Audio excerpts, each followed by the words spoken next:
this stew, and her name is Minerva. Ouch! She's the flower of the flower. Ouch!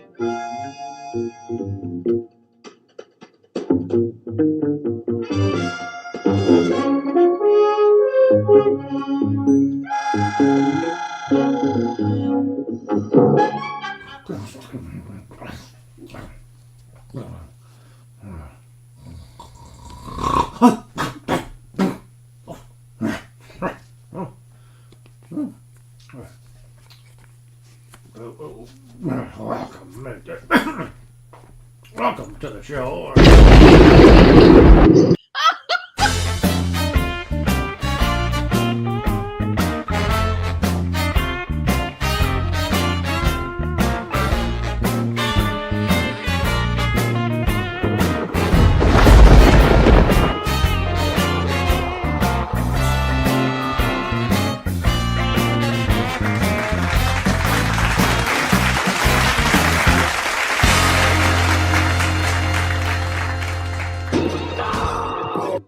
Don't start. We haven't left yet. Here we are, folks. It's time for the first episode of Comics, Cryptids, and Cannonballs. You may say, wow, this looks exactly like Aaron Live, and you'd be right. I did a little new intro. At some point when I get a little money ahead, I will hire someone to actually make that look better, but that's kind of the idea. So here we are with rebranding Aaron Live into a brand new show that looks a heck of a lot like the old show. Now we're going to do some things differently. I'm not going to have some of the same old stuff I have. We'll have some new stuff. We'll change it up, try and keep it interesting. So I got my mom in front of a Shirley Temple movie. She loves Shirley Temple films. She's the only one in the family who does, and she has to turn it up so loud because she can't hear it. So we lock her in her room, put on the Shirley Temple film, and run for the hills. So she should be good for a while I'm doing this show as she watches Shirley Temple's Amazing Adventures from the 30s. So what else do I got for you? Not much. In the way of intro, explanation, things like that. We've got some bits, of course, some segments. You know, we've kept the cryptid segment, of course. It's in the show title. We have to keep that. I've got some good videos today, too. Well, okay, let me rephrase that. I've got some videos today, too. And one of the things I was perusing the internet for ideas, I came across the American Film Institute's top 100 films. And I looked at it, and apparently they update it every 10 years. They originally came out with it when Hollywood was 100 years old, which was it 19? No, when was it? I don't know. Whenever they did it.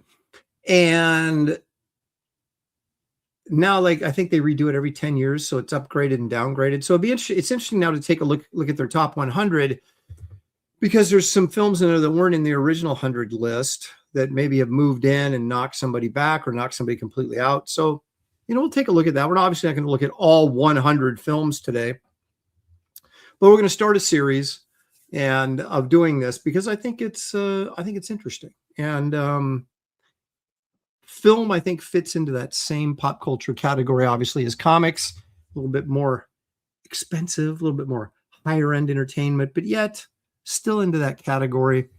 So we'll be looking at that. I'm not done with the covers segment, right? So we're still just getting into the 90s. So I'm not going to dump that. We have to go and finish the comic book covers series that we've been doing for several episodes now. And, we'll keep building and going and changing and moving, and we'll see what happens. But anyway, hit the like and subscribe, for goodness sakes. Let's do that to start off with. Let's see who's here. This brand new show with a brand new intro and the same old host. Past Master Dan is here. He says, now is a great time to visit Aaron's web store. And he is absolutely right. We'll get into it in a minute. I got some horror stories, but Stealth X5 is here. Creative Faye joining us. Leg Kick, who doesn't, should I drop the Leg Kick is almost always here, because this is like a new show. So until he fails to show up, as of starting today, he's always been here. But I don't know if I'll even remember to do that, but it's a Leg Kick, and Leg Kick is here because Leg Kick is always here. And so he just got his Wraith. And it's unfortunate for him because he lives like a state away from me. You'd think that, but my spreadsheet knows no favorites. And Leg Kick, I believe, did he order a copy, one cover, and then poker chips or something weird like that, a weird combination, maybe a shot glass and something. So anyway, it was one of those specialty combo orders, and so it just got dropped all the way down to the spreadsheet. So Leg Kick was at the tail end of fulfillment instead of at the beginning of fulfillment. And but anyway, he got it, he read it, and he says it's fast-paced fun, and I think you should believe him. Let's see. Coram is here. He says he's here for the Cannonballs. We shall see if anyone's worthy of a cannonball or earns a cannonball this show. We'll see. Marcus Killiger is here. Of course, he's the purveyor of all things pop culture knowledge. Says, I shared out the new name with the same old host. Isn't it the truth? Randy Howell suggesting that Abbott and Costello Meet Frankenstein should be number 3 on the top AFI film list.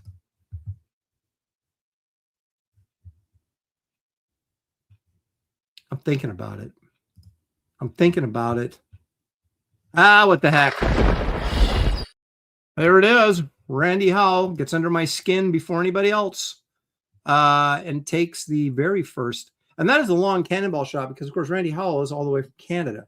So that flew. So there you go, Randy. You have the honor of being the first to get cannonballed. Andy Dalloff, I got my amazing Wraith package last week. No spoilers, but Aaron is officially the king of horses. Thank you, sir. Actually, Frazetta is the king of horses, but I'll take a second there, gleefully. Pantheon's here. Michelle Bowers with her sword is joining us. Best Age Comics. Early Aaron, I get this freaking bum rap all the time. I'm not late. I'm usually on my own show. Now, when I'm dealing with other people, sometimes we'll come in late, but that does not happen around here. I don't know what you're talking about. Anyway, okay, where was I? Lord of Brooklyn, BK for life, says Showgirls. I'm hoping you're not thinking that's in the top 100 films of all time. Maybe the top worst 100 films of all time. Let's see. There's Darren Wagner. Wait a minute. How can the Dan Laus card no longer be available? Didn't you just launch? Didn't you, Darren? Didn't you just launch a few days ago or something? I mean, I'm not really tuned in, so I may be completely lost here. But Pity Maw is here. Thanks for joining us. There's Randy Howell again for $2 Canadian. Let's dedicate this show to Aaron's lost tooth. Right there. If 2026 couldn't get any worse, and it just started. Okay, well, I'll get into that in a minute. There's Hong Kong Fooey. Glad to hear that you still have your mom. She's hanging in there. She's doing all right. It's not back to what was 100% before the sickness, but she is making progress. We just had a doctor out here, and they were like, well, she's in pretty good shape. So they did some blood tests. We're waiting for some results on things like her sodium levels and different things like that that might affect her energy and all that kind of stuff. So, but she's hanging in there. So we appreciate you guys, again, the prayers and the well wishes and all that kind of stuff. She greatly appreciates it because I pass it on to her, of course. Gemini Dragon. Here he goes. Thank you. 1998 was the first year for the AFI list. Okay, well, it's close. I was thinking 99, but 98. There you go. Headless Bourgeoisie is here. There's Andy Delph. Stealth. Hello, Stealth. Thank you for the 2. Appreciate that very much. Let's see. Wolverine's here, offering salutations. I'll always accept those. Corey Landis says it's Aaron and it's Sunday night. You better believe it.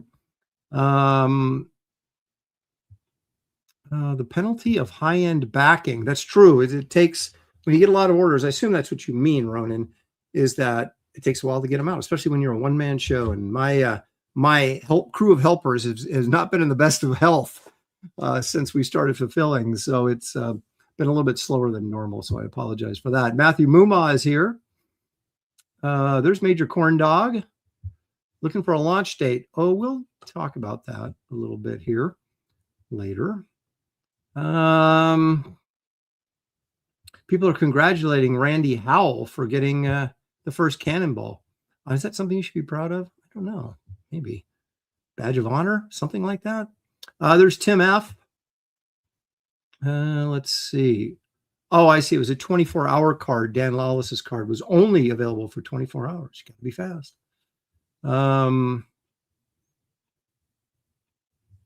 Lord Hinson Comics Gator says, got the notification my Wraith of God is on the way. Looking forward to it. And the poker chips.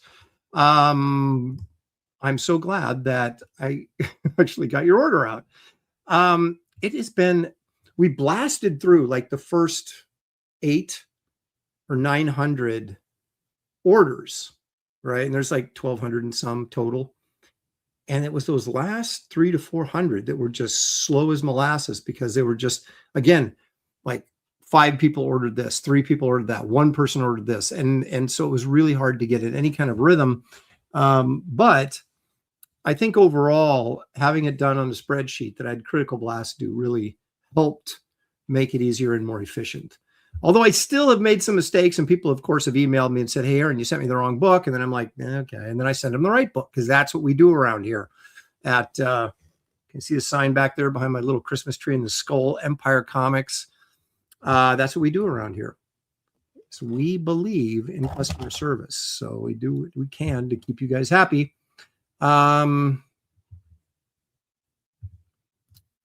Marcus Kilgore says Wraith of God 4 is a tour de force. I think what he means is Wraith of God 3 is a tour de force. And I appreciate you saying that. I've had a couple people tell me they thought it was the best one yet. And I appreciate that very much because you never know. Being an artist as long as I have, I can look at something and go, yeah, I could have done better or whatever.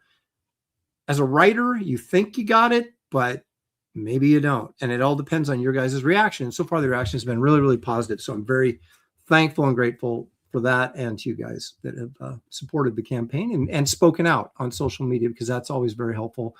When other people hear that, oh, this book is good, maybe I should check it out. I appreciate that because you guys have done a wonderful job of helping me sell the book and get it out to other people. Bad Adam 12 for 10. He says, Aaron, David W. sent me 3 originals and 2 prints out of the blue. I didn't buy them. Thanked him, and then I heard some stuff. I'm worried about him. Is he okay? He is okay.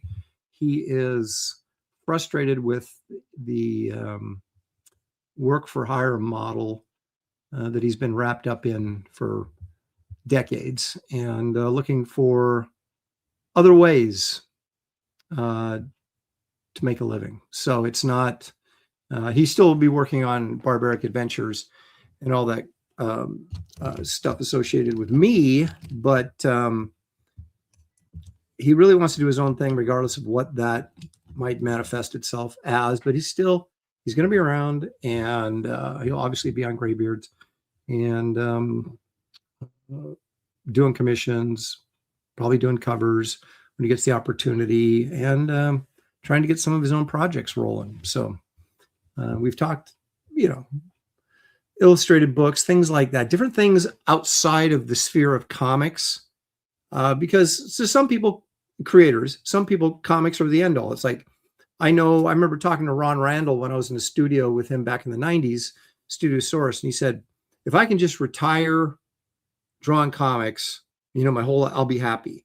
And I remember telling him this, and this was in the mid 90s when I was just breaking in. I was like, that's not enough for me. I have other things that I want to do, not, artistically, not just comics. And I know that my number one priority or my number one ability is a storyteller. So it'd be stupid to move away from that. But there are some things that aren't, illustrated books, things like that are other options for storytelling, but doing more illustration than just panel work. So it's a balance of trying to find that sort of thing to keep yourself motivated, keep yourself out of a rut. And so, I mean, David's going through that. We're all going through that at some phase and trying to figure out, what the best step is now. The best step for me right now is Barbaric Adventures, which we'll get to in a minute. Let's see, Merilith there. Yeah, 900 orders. That was just the beginning. It was over 1,200 total. Anti-Entity, you're still waiting for your book, are you? I am sorry. Yeah, I mean, what do I tell? I remember I told you guys someone's going to be first and someone's going to be last, and we were down to the last 22 orders, and I sent out an update for everybody, okay? And the update basically said that every freaking campaign, something goes wrong on the printing end. Something always goes wrong. And because we are in the business with satisfying the customer, more so than like big companies like Marvel or DC or whatever, things happen and you got to live with it.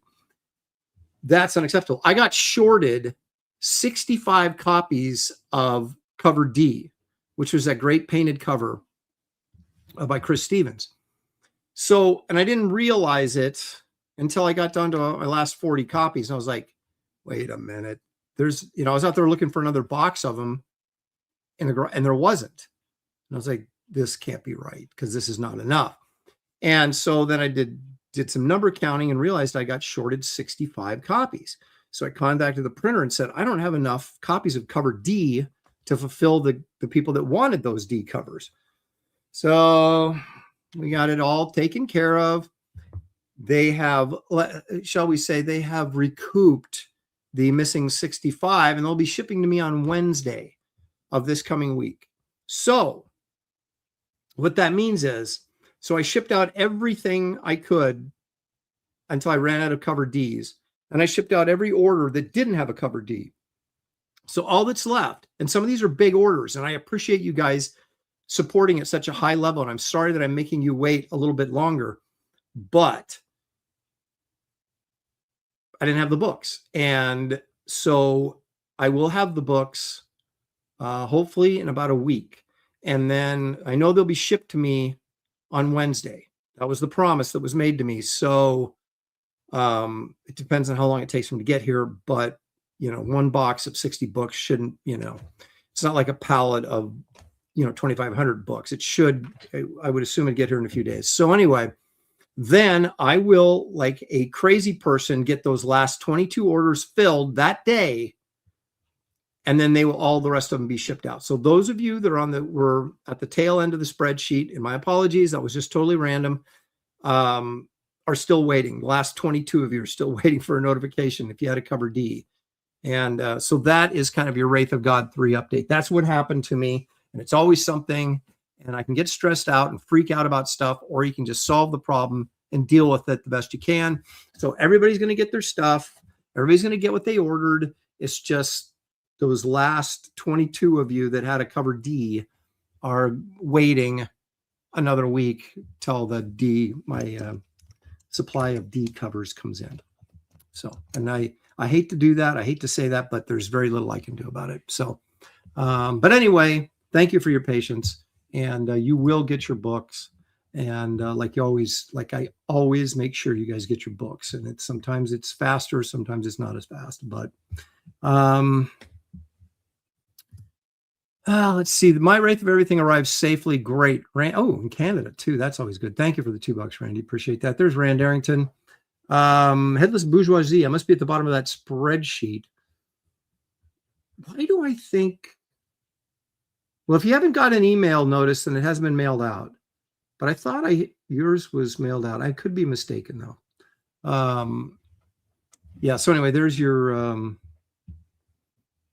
explanation, whether you're willing to accept it or not. It's the truth. Jaron Wagner's hoping for more Kit Carter. You never know. Stealth X5 says, how many left? I just answered that, 22.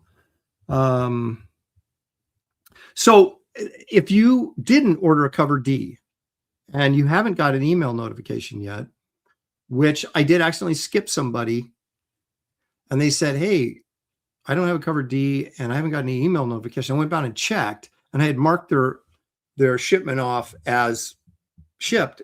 And then I went and checked the mail program, and I'd never shipped it. And I'm like, how did that happen? So anyway, loaded it up, shipped it out. So there are always, when involved with me, there are human mistakes, and I am the human responsible for those mistakes. Let me know if your order's not right. If you got too many books, well, congratulations. That's a gift. If you got the wrong book, let me know. I will get you the right book. But everybody that doesn't have a cover D should have had gotten an email notification for delivery.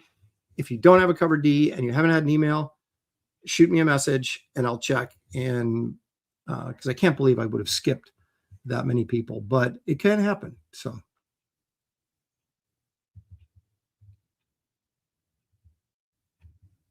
Mustang Trainer says, no, I do not supply you with coupons. You get what you ordered.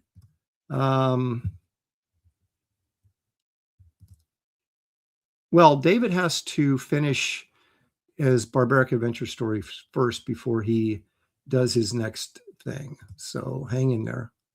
Paul Taylor's here, our resident biologist. Paul Taylor says he got mine and read it. Excellent. Thank you, sir.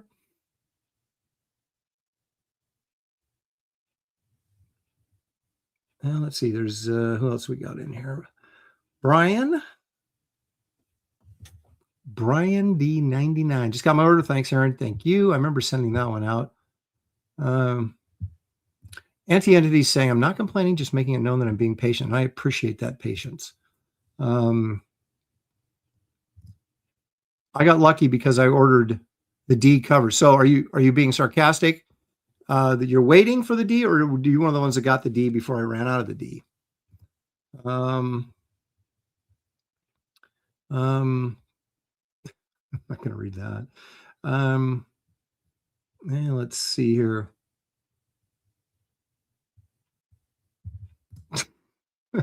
Internet guy, would it help if you brought in Rob Hunter? I don't know if that would speed things up or not.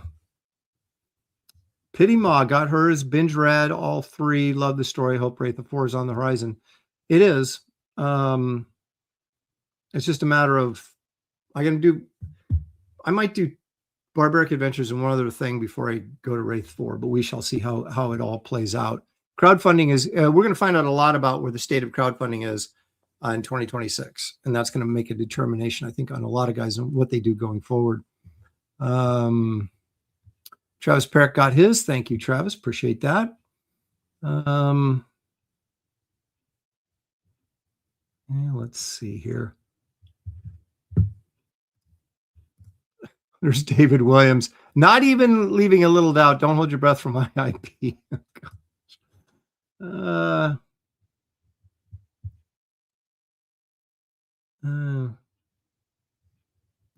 There you go. See, she couldn't decide, so she got everything.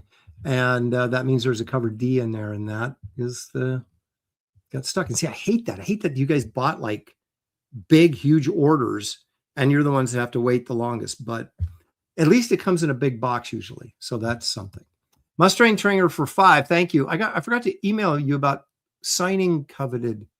Can I send them back? But I think he means covers. Are you saying you don't like people writing on your comic books? All right. So we all know, that the health of my mother has been sort of, taking precedent around here, and she appears to be recovering okay and doing all right. So we're good on that front for the time being. Shelley's been dealing with some stuff, which is, up and down for her. It always has been. But so I go to the dentist, right, on Tuesday. I'm supposed to get a crown put in. because there's a crack in my tooth, right? Because apparently I'm too stressed and I'm doing this all the time. Well, they get in there and they sand the thing down and they realize that the crack goes all the way up into the bone. They're like, my dentist is like, I can't save this tooth. Excuse me. I'm like, because I'm already missing a tooth back here. You can't see it because the same thing happened. Except I went through a root canal that didn't take, and then an emergency extraction. So I've got like a missing tooth back here, but nobody can see it. So who cares? Well, so they pull the tooth and she's like, you got two options. You can get a bridge or you can get an implant. And I'm like, I know I was doing this. I was kind of like wringing my hands.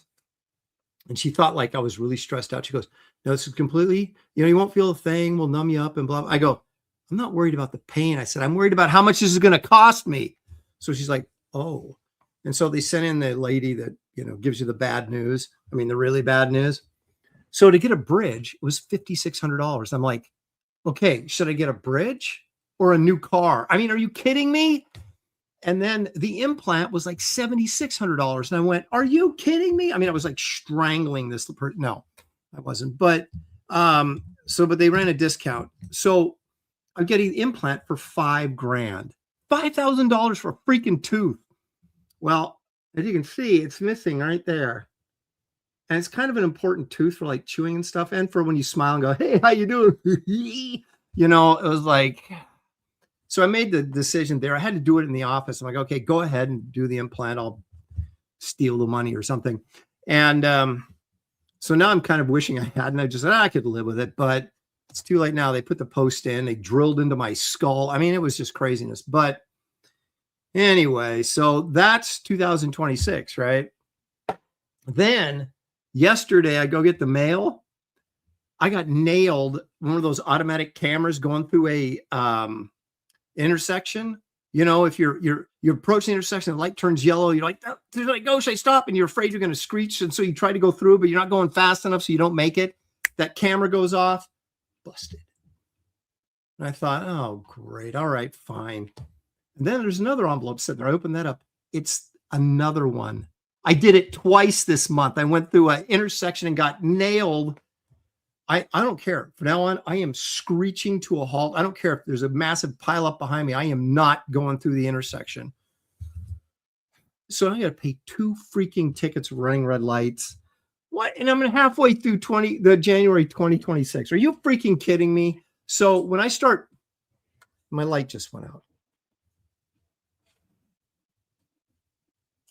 There we go. So when later in the show, when I start offering original art at discount prices, you'll know why. Oh my gosh. All right. So anyway, the rest of the year's got to get better, right? We're only 18 days in. It's got to be better. Paul Taylor got nailed by speeding cameras twice in a week. How many times do we speed or run through intersections, on yellow lights and we don't get caught? I mean, I would be in debtor's prison probably for every time I sped. If I got caught every single time I sped or any time I went through an intersection, but I can guarantee you this, I am not going through intersections ever again. Crazy. Yeah, obey the law. Aaron is a terrible driver. Yeah.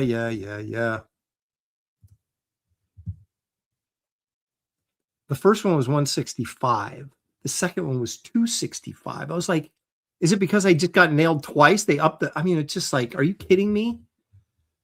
So I'm only gonna have one kidney next week because I'm gonna be selling one.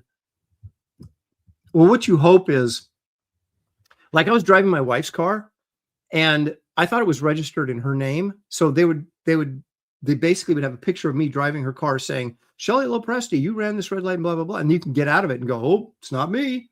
But apparently her car is registered in my name. And so they did say, Aaron, you got busted and here you are driving. And I'm like, yeah, that's me. So I can't get out of it. Anyway.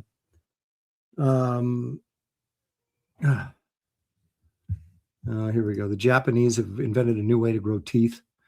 And they always invent this stuff after it's too late.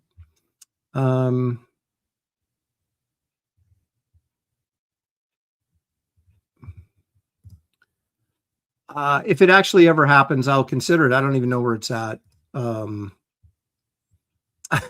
What would Jesus do?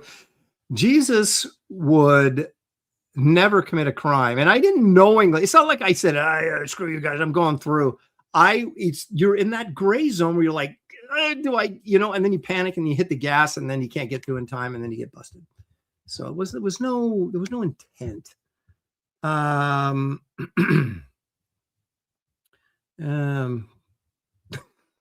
my gosh. If only I had not sent out your book yet, I would get a little revenge on you, but it's too late.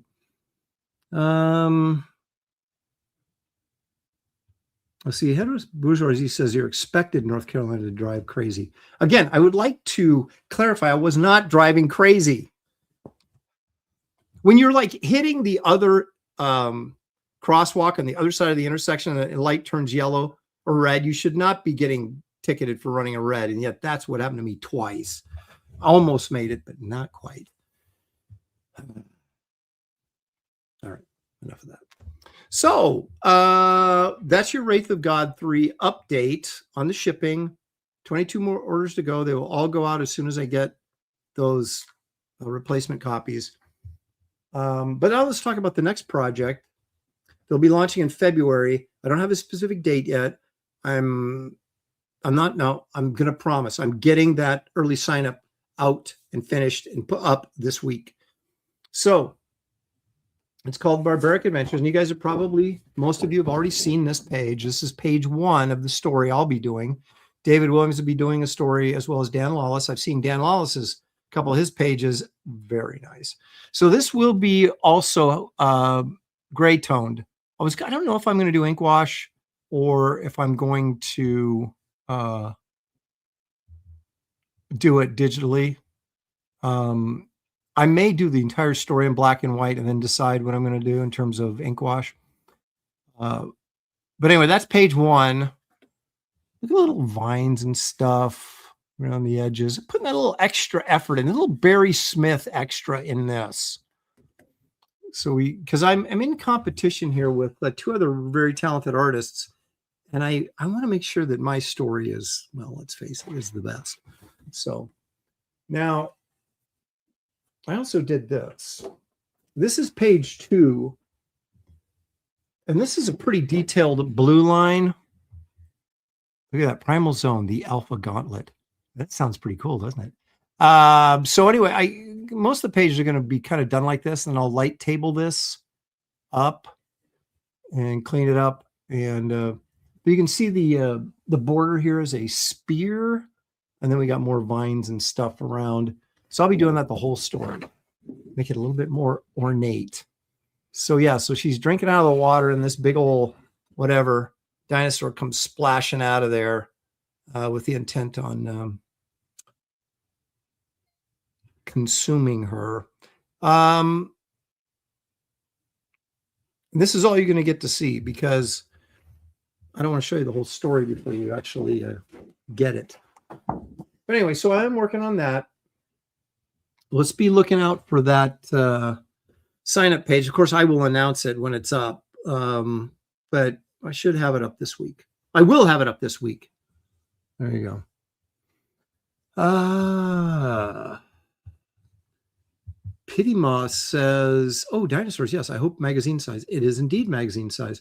Now, I was going to originally do it saddle stitched, which basically means stapled, like an old Savage Tales magazine. But it's not going to be on newsprint because they don't do that anymore. So I'm using a paper that's heavier than newsprint that kind of gives the faux appearance of newsprint. And so not sure how when you get too thick a paper and then you saddle stitch it, what happens is it bows in the back by the spine. I don't want it to lay flat. So if that's going to be an issue, this may be square bound rather than saddle stitched, which is just a nicer looking book for you guys. But I'm just warning you, the bindery is going to be will be determined at a later date.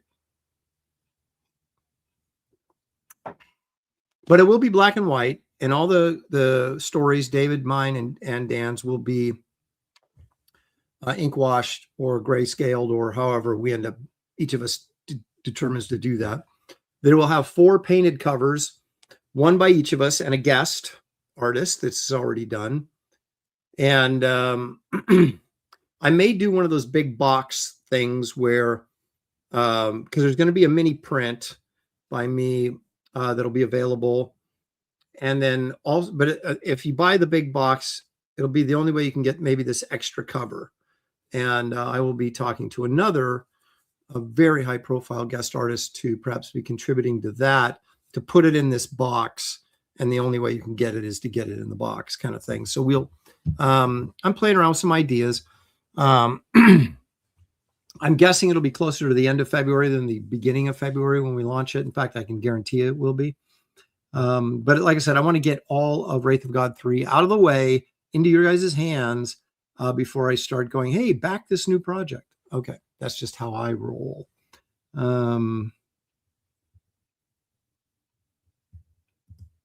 That's, you know, that's kind of a Reader's Digest version, sure, of the book. Zaid wants to know, is it a Bisley cover? It is not. I've already used a Bisley.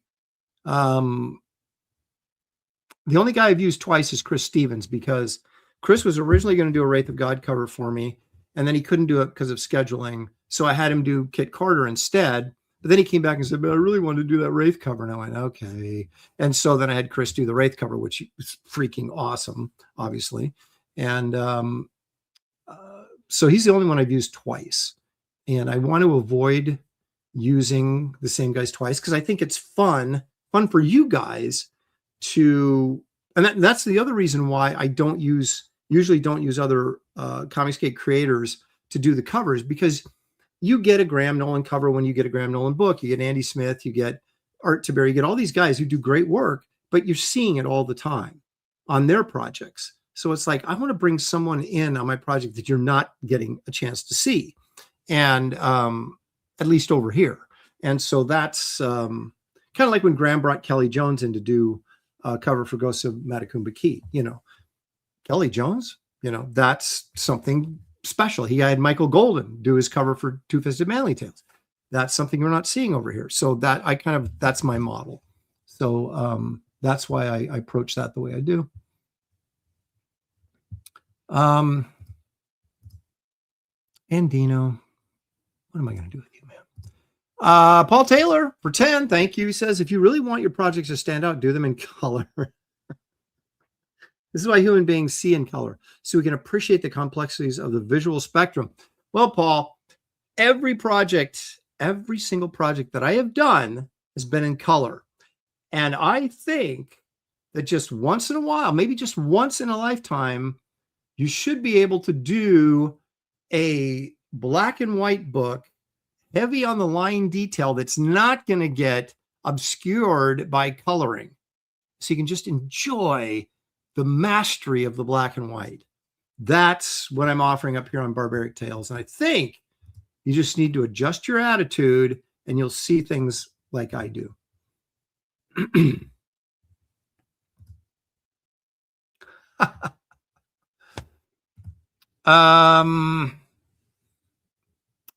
I'll get to it as soon as everybody else gets to theirs. I've got to do a double page spread with all the characters, like everybody's characters on it. So they gave me like the hardest 2 pages in the book. So give me a break, man. I'll get to it. That's one thing you can count on. I actually will get to it. So that's a good idea. Stout's a good idea, but that's not who I was thinking of. Oh, that's not a bad idea though. Thing with Stout, though, you know, I've been friends with Stout since '92, but he's a great guy. I love him to death, but he's expensive, and he doesn't give you breaks for friends. And I don't ask people for breaks. I never do. If you do a cover for me, you get your rate. But I don't know that I could afford him, to be honest with you, if I had him do a cover. That's a good idea. I like that. I'll take it under advisement, because I haven't settled on, I got some people in mind, but I haven't settled on any one thing. So, doing a dinosaur cover, God, Stout would be the man, wouldn't he? Okay. I will, I can honestly tell you there's no hell would freeze over before Mignola would do something on this.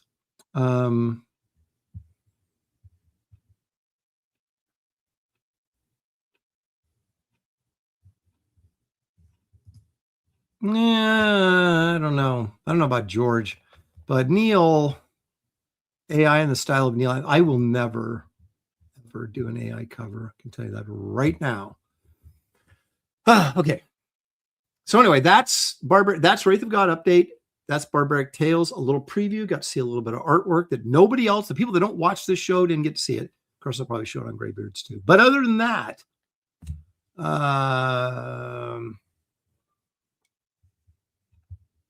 no, I just think, Darren, you have to be realistic about what people would allow their name to be associated with me now that I'm associated with Comicsgate. You just that's a reality. There's tons of guys that just would not even, and I'm sure that he's one of them. So it's not I don't think it's a personal thing with me. I don't have any problems with Mike. I haven't talked to him in 20 years. So, it's not like we're tight or anything, but I think that's more of an issue. There's certain guys that don't care about politics and they're just like, hey, sure. And then there's guys that do. And, but anyway. All righty, let's get this show on the road. I've been sitting here just blah, blah, blah for an entire 38 minutes. Actually longer than that because I came in early. So let's start things off with like an all new segment for this show. Will it make the show better? But we're going to do it anyway. So here we go.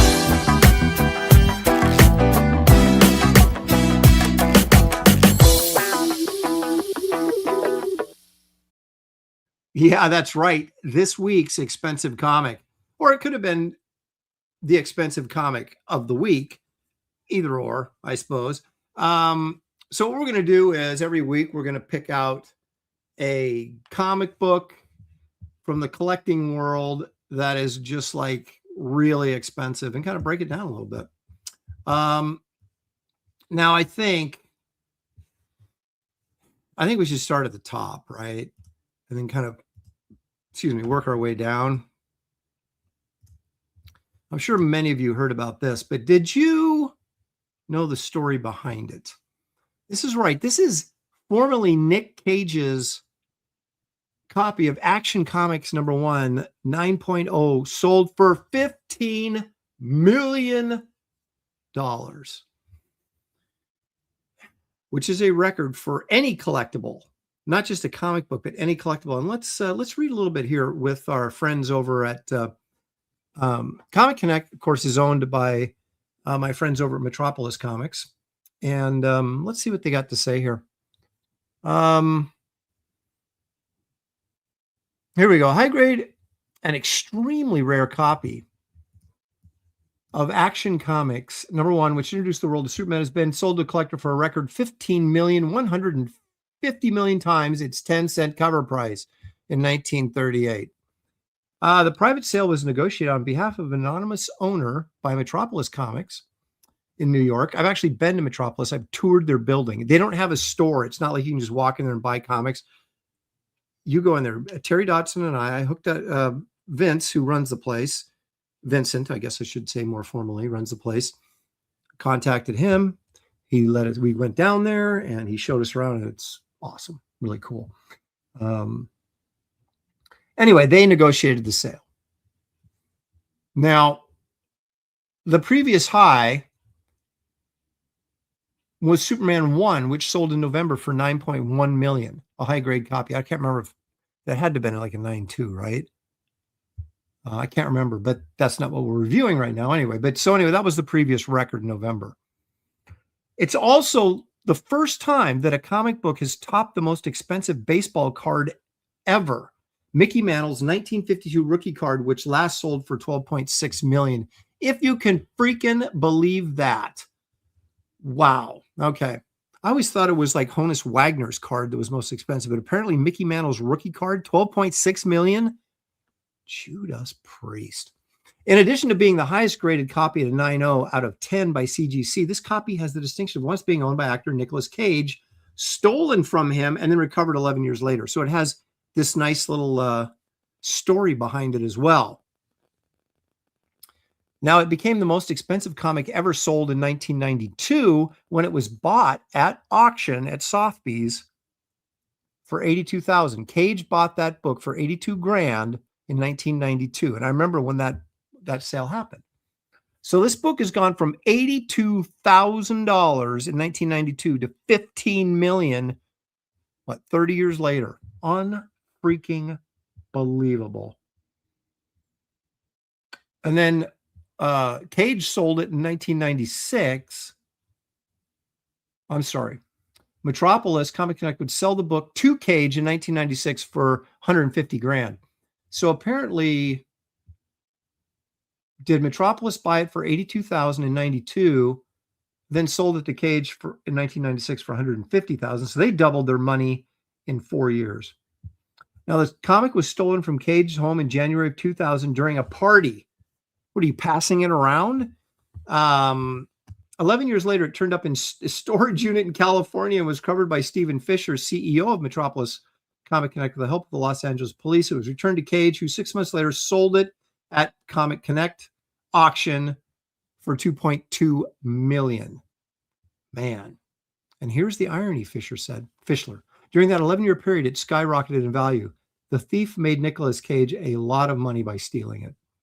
He noted that the story is similar to that of the Mona Lisa. The Mona Lisa was stolen in 1911 and kept under the thief's bed for 2 years. I did not know this. The recovery of the painting made the Mona Lisa go from being just a great Da Vinci painting to a world icon, and that's what Action Comics #1 is, an icon of American pop culture. Okay, Metropolis handles me. Okay, so that's kind of a ad for, here's the comic itself. Now, a lot of people are saying that they don't think this is graded accurately. I mean, it's a nice looking book, but there's a chip right there. There's a chip right there. There's a ding right there. There's a crease right there. There's a couple of creases on the spine. It's kind of dirty, soiled looking. People are saying that's more like a 7.5 or an 8. And of course, that brings up the discussion of,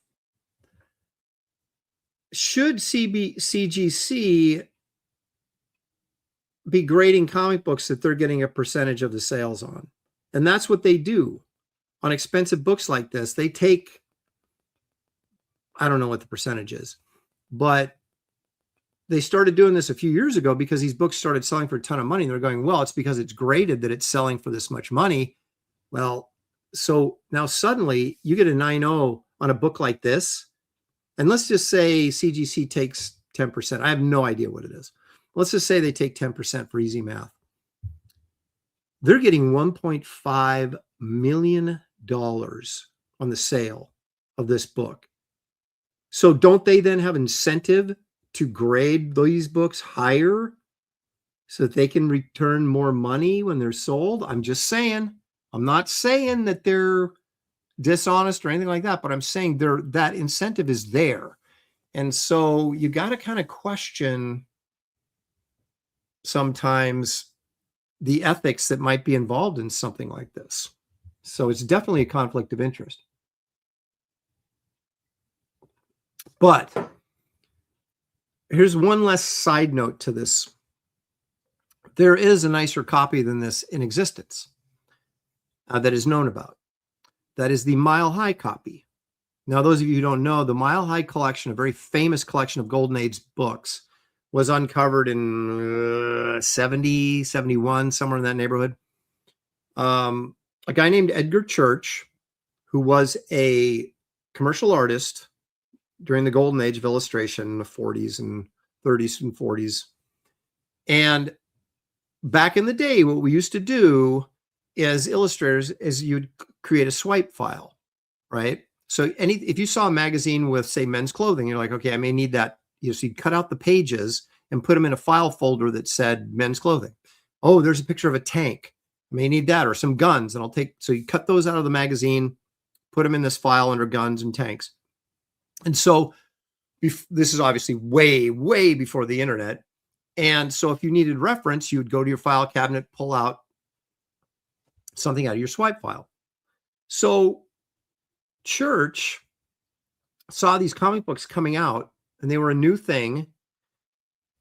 And he was like, well, I better get on these. They may be, they may be something of, they may take off and become big business. And I got to be familiar with them and understand how to do it and use these as swipe files and all that kind of stuff. Right.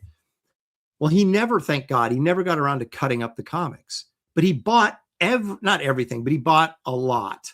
And he would stack them. He lived in Denver. That's why it's called the Mile High Collection. It's also called the Church Collection. He lived in Colorado, which has a very cold to moderate climate.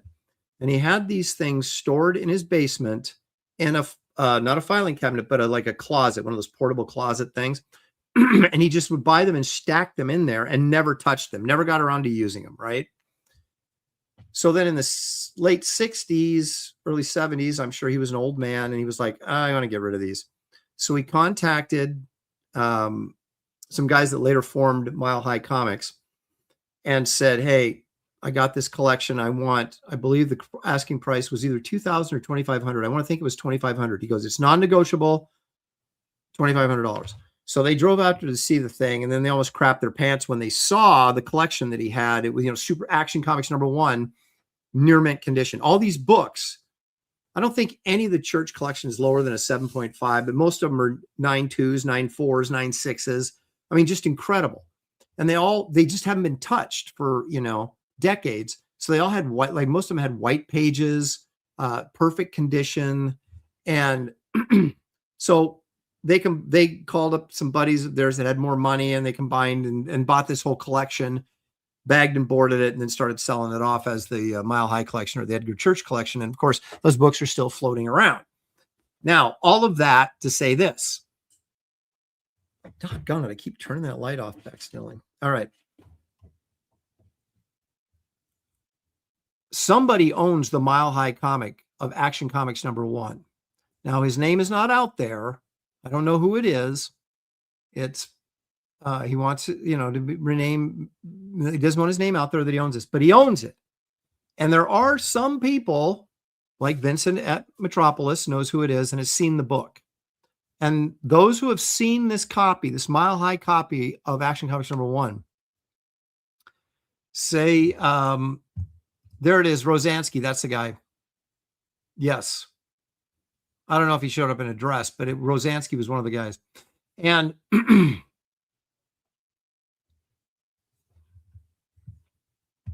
now I hadn't read this because the historical stuff I read was in Gerber's photo album of covers. And he said that it was Church that offered it up, but maybe it was his kids. I don't know. So anyway, they say this book, the people have seen it, say it's at least a 9.4. Okay. So if this 9.0, now granted, it's Nicolas Cage's former book, it got stolen. There's a lot of, history behind the book that makes it interesting. But if this is a $15 million book, a Mile High copy of this in a 9.4, is that 30 million? Is it 50 million? It's crazy. Crazy. I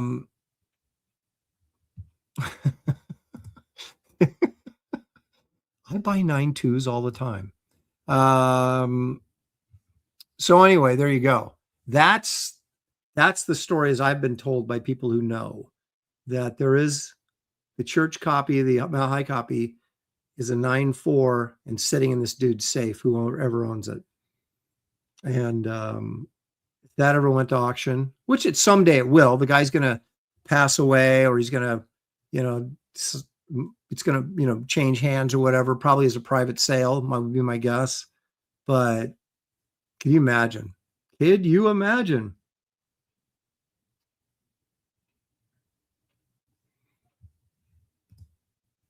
He says, I hate, no, he's Lord of Brooklyn is pissed off. He says, I hate the Mile High Story as it is a fraud. Now, in all fairness, Lord of Brooklyn, how do I know that you know the truth and these other guys were lying? How do I know that? But it's very possible that his kids sold it or whatever.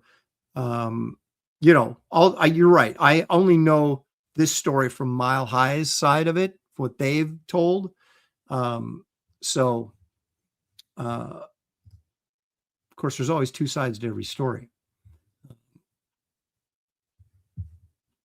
But anyway, regardless, that copy's out there, and it could be practically priceless. So it'll be interesting to see if it ever creeps up. Anyway, there you go. That is the first episode of this expensive comic of the week, and I don't think you can get much more expensive than that. Let me take a moment to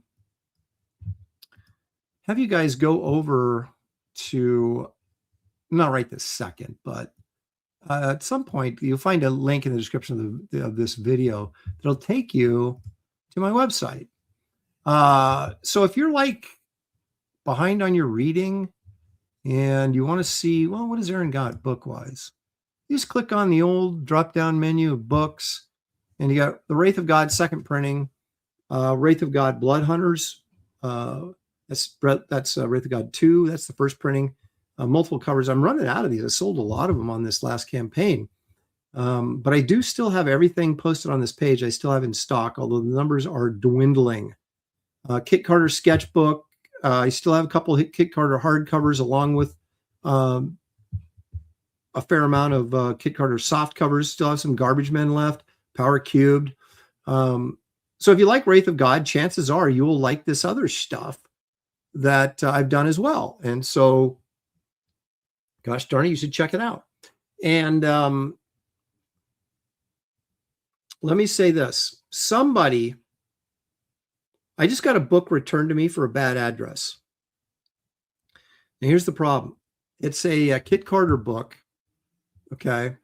And it was sold during one of my garage sale episodes. So it was like in October, okay? And it just finally made its way back to me. Anyway, now I pray that the guy that bought it has not passed away or something like that, but it got returned to me. But what they do with these international postage people is they stick a sticker over the top of the name of the person that you were shipping it to. And so then you don't know who you shipped it to. So you sit there and try and peel it off without tearing up the name. And sometimes you can do it. And in this case, I couldn't do it. So I'm throwing out a warning, and I can do some detective work and probably figure it out eventually. But if you're watching and you were in, it's either Canada or the UK. It was international. Might have been, I think it was Canada. If you bought a Kit Carter book from me during my garage sale and you never got it, email me. And don't lie, because I can figure it out. So I know who to send this to. Yeah, so it's very odd when I get stuff like that sent back to me for no good reason. And then they cover up the name of the person that I sent it to. And so then you would think these mail programs would be set up so you could easily just find out who it is, but it's not that easy. All right. Anyway, so there's that. Also, as I said, I got a tooth to pay for. I got red light tickets.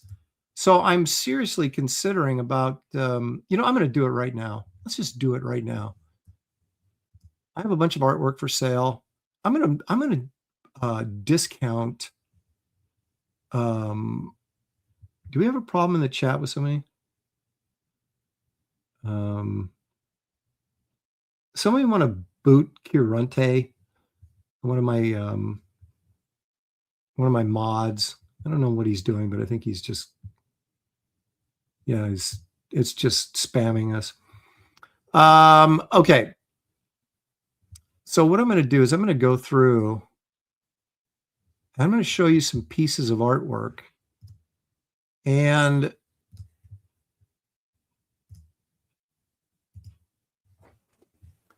if you're interested in them, just email me. So let's go through this. I just got some stuff here. Let's pick out a few goodies. This werewolf piece, for example, $250. I'm going to mark this down right now.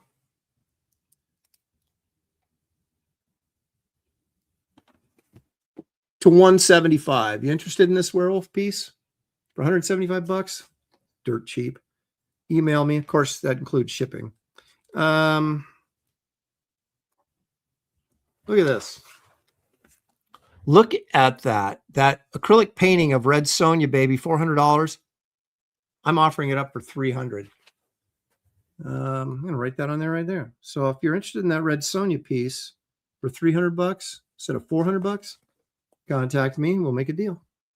How about this Spider-Man piece? What an outstanding Spider-Man piece right there. I got $300 on it. I'm marking that down to $200 right now. No, that's Santa Claus. Spider-Man, $200. Mark that down to $200 right there. Look at that. Sales, it's like crazy talk, man. Yeah, what do we got here? Is anybody? How about that? Let's go Count Chocula. That's a painting right there. Watercolor painting, $300. 200. 200 right now. Count Chocula painting.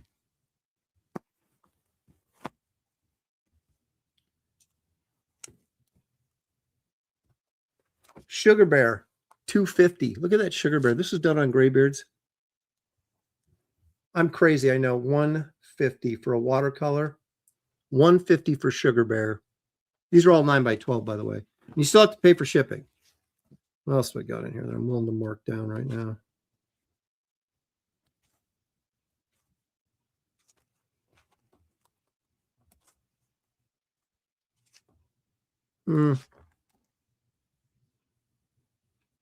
Yeah, that's good enough for now. All right, so any of those pieces, let's go over it again real quickly. If any of you guys are interested in any of these at these discount prices, that's Werewolf by Night for $175. Red Sonja, $300 from $400. That's an acrylic painting right there, folks. $300. Spider-Man, marked down from $300 to $200.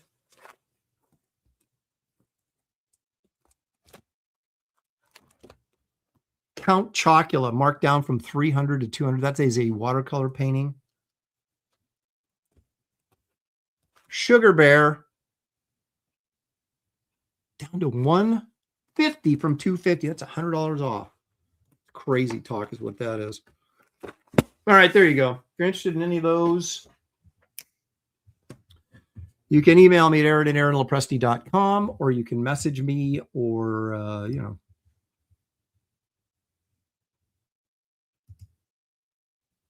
I got a ticker here. There it is. See? It's aaron@aaronlopresti.com. There's my PayPal and everything. Look at that. It's crazy talk. Count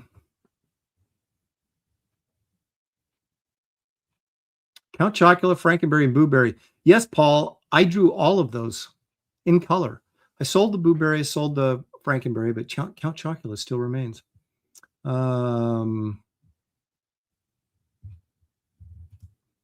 Mustang Trainer for $2 says email sent about Spider-Man. Thank you, sir. I'll get right on that right after the show. So Mustang Trainer looks like he wants the Spidey, and it's first come, first serve. So it looks like he's first. All right. I don't have an intro for this, but because it's not a regular segment, but it is something we're going to do. I want to take a look at the American Film Institute's top 100 films. Now, anybody can go and look at the list and, spoiler alert, but we're going to start at 100 and work our way up to number 1, doing 10 a week. So we don't want to I don't want to overburden you with too much.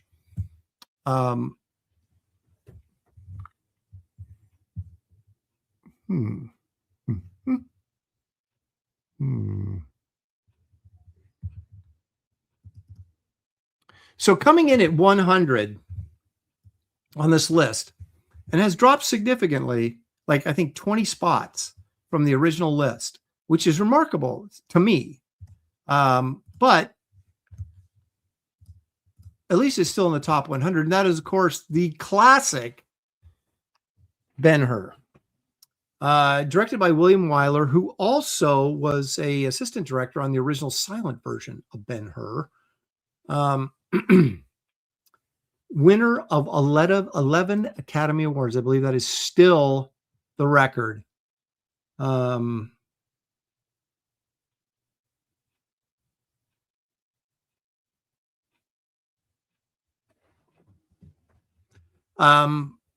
I love this movie. Fantastic movie. It's got the spectacle. It's, it was filmed in this like 65 millimeter, 70 millimeter widescreen. The camera was 65 millimeter, but I believe it was projected 70 millimeter widescreen that was and it's special lenses. And it was so freaking expensive. Like each lens was like $100 and some $1,000. So they didn't do a lot of movies that were like widescreen like this, but this is the ultimate, in my opinion, the ultimate Hollywood spectacle, epic movie. This and like Lawrence of Arabia, which wasn't 2 years after this, I think, maybe 3 years after this.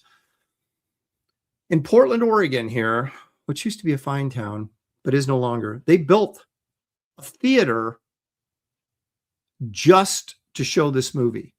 So the screen was wide enough to handle the CinemaScope or whatever the heck it was called. So anyway, I'm surprised because this is considered one of the all-time greats. I mean, 11 Academy Award winners, and it makes the top 100, but as number 100 seems a little low to me, but what are you going to do? So there it is, number 100. And that means when they update it, if any more movies are added to the list, this might drop out entirely, which I can't even fathom. Can't even fathom it. So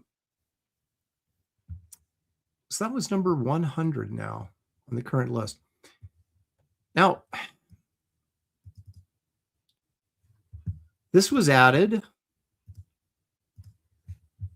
on the most recent list. This, of course, classic animated tale Toy Story comes in at number 99. Groundbreaking. But the interesting thing about it to me was it still wasn't as refined. It's like this digital technology that was introduced to us here and we were all just blown away by wasn't refined, especially with the kids, the real kids, or the real people, not the toys. The toys were easier because they were more mechanical. But the human beings, the movement and stuff still wasn't quite where it would end up being. But this is still a wonderful film, a great film, and certainly worthy, I think, of being in the top 100 just because of its importance to the industry.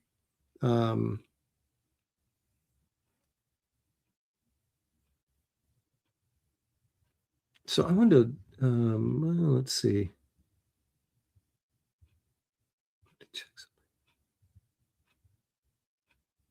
Okay. And the fun thing about this is that this always sparks discussion, which is going on right now, and that's great. But I definitely think it deserves to be in the top 100. I don't know that I would consider it better than Ben-Hur, but there it is. And the other interesting thing is I looked at the list, the current top 100, right? And I've seen 81 of the 100 films. So that means there's 19 on the top 100 that I have not seen yet that I'm going to have to like put on my bucket list to make sure I see these before I die. And of course, as we all know, I'm running out of time. So I better get on that. Number 98, James Cagney, who most of us would recall as being a gangster.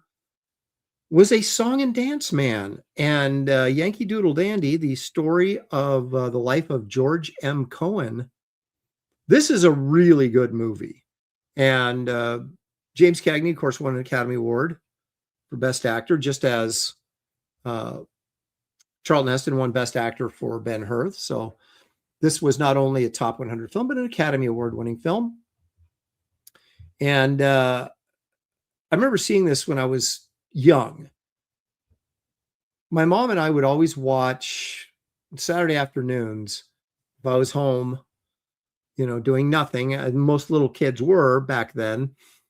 We would watch whatever matinee was on, or, on television on our local channel. And so I saw a lot of older films that I would not have seen otherwise.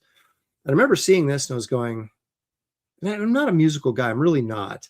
But this is a good movie.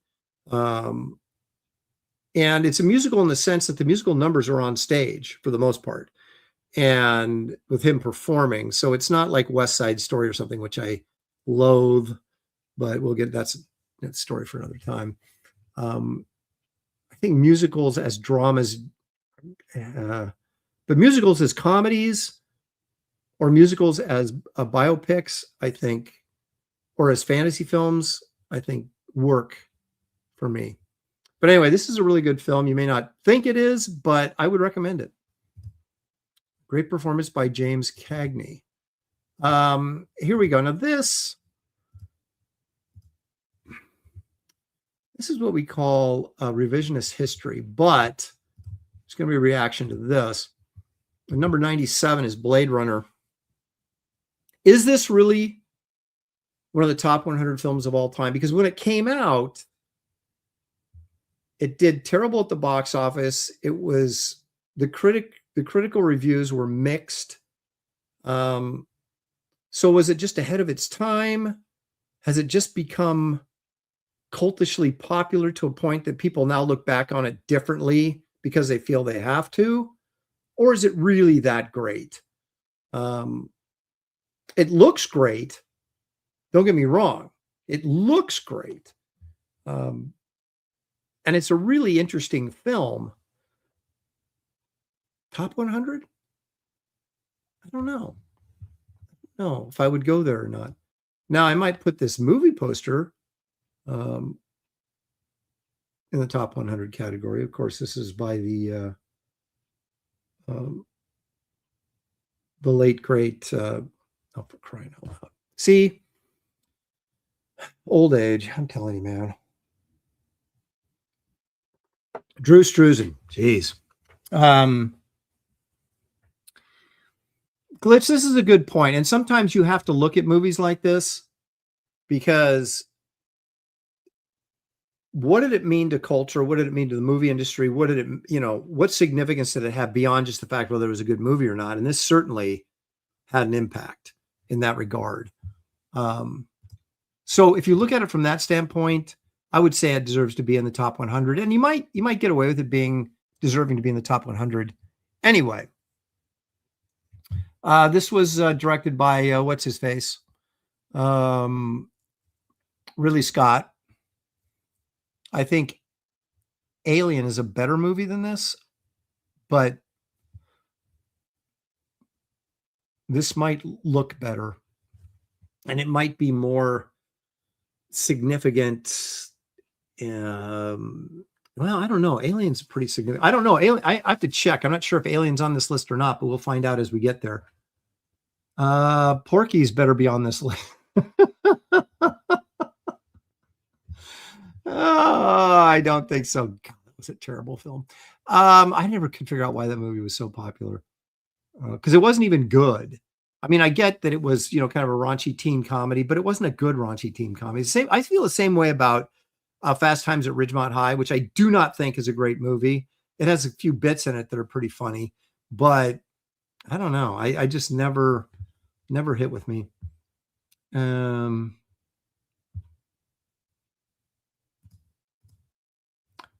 Wait a minute here. So now I'm being confused by Mustang Trainer. He says, Spider-Man email is reply to King's Deadpool emails. All right. Well, I'll sort it out when I get there after the show. Thank you, Mustang. Appreciate that.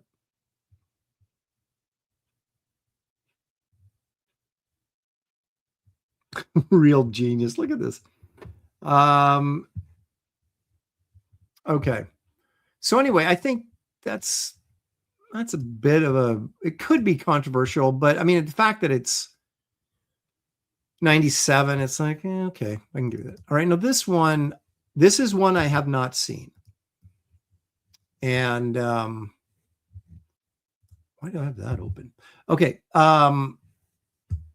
And so I don't really have an opinion on it, although I know that it's iconic because of Spike Lee's character that he plays in this, and he did the commercials with Michael Jordan back in the day.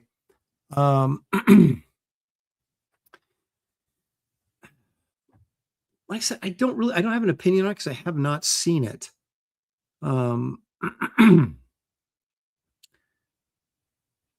But I suppose it is, in the very least, culturally significant, right? I don't know. I'm curious what you guys think, those of you who've seen it.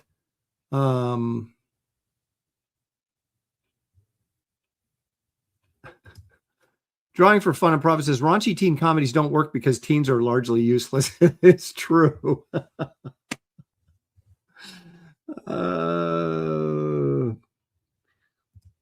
Okay, I recently rewatched part of Mannequin.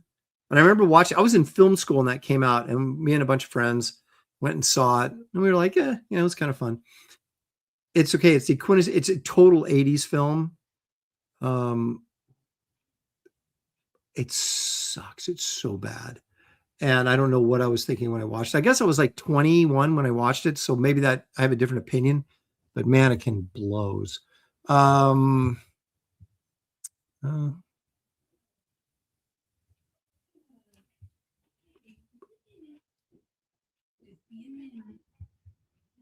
Gemini Dragon says, do the right thing, should be on the list. It's a good movie, culturally significant. Okay. I'll take your word for it because I have not. There's Hey, Papa. Bubby. My grandson is on video. Hey, Bubby. Hi, Papa. Hey, you're live, man. Yeah. Yeah, you're live, brother. Say hi, Papa. He sees the dinos. He goes, is that a dino? Yeah, there are dinosaurs everywhere in here. Yeah. Yep. You say hi, Papa. It's your big chance. Hi, Papa. Say hi, Papa. Very Can good. you say hi, Papa? There's a bear. bear. He's showing me his toys. You say hi, There. Papa. He just scared me down. Oh, well. Say hi, Papa. Oh, well. Bye-bye. See you later. He just stared me down. He's usually very talkative. You're very silly. All right, so I'll take you guys' word for it and say that Papa. there it is. Okay. Papa. Now the dog's going. It's gone crazy in here. Do you say Papa? He's watching him. He's like, hey, is that guy watching videos? You're silly. All You're silly. right, so I'll take you guys' word for it, but I haven't seen it yet, and I will.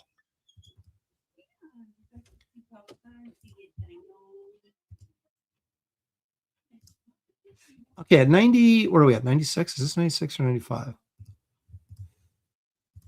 Now, this was added to the list, so was Spike Lee's. This, I'm embarrassed, actually, that I have not seen this movie. This is the Last Picture Show. This is Sybil Shepherd's first movie. And Cloris Leachman is in this. Timothy Bottoms, who was kind of the star, but never really amounted to much, I don't think, past the early 70s. Jeff Bridges, though, early picture for him, and he became, of course, a major star. Former film critic Peter Bogdanovich directed this. He also directed Paper Moon and also What's Up, Doc, with Barbra Streisand and Ryan O'Neal. And Paper Moon was Ryan O'Neal and Tatum O'Neal, where Tatum O'Neal won a Academy Award for Best Supporting Actress. She was the youngest one at the time. I think the girl that was in the piano won and beat her record for youngest, but that's neither here nor there. So Peter Bogdanovich was a pretty famous film critic, turned to movie making, and it had a string of like 3 or 4 movies that were really successful there. This, of course, being one of them. Kind of takes place in the 50s. The pictures show that introduced America to the forgotten 50s, which is kind of funny because I think this came out in like 71 or 72, and the 50s were only, it was only 15 years removed from the 50s. So we're farther away from the 80s than they were from the 50s when that movie was made. So it's funny that they forgot the 50s already.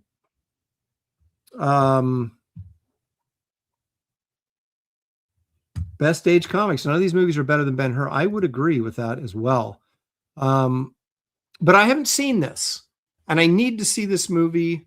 It kind of ticks me off, like I said, that I haven't seen it. I've seen What's Up, Doc. I've seen Paper Moon, what I can vaguely remember of it. But this I do want to see this movie. Kind of feel like it's a more adult version of American Graffiti. We'll see though, because I generally kind of I know what it's about, but not really. So I'm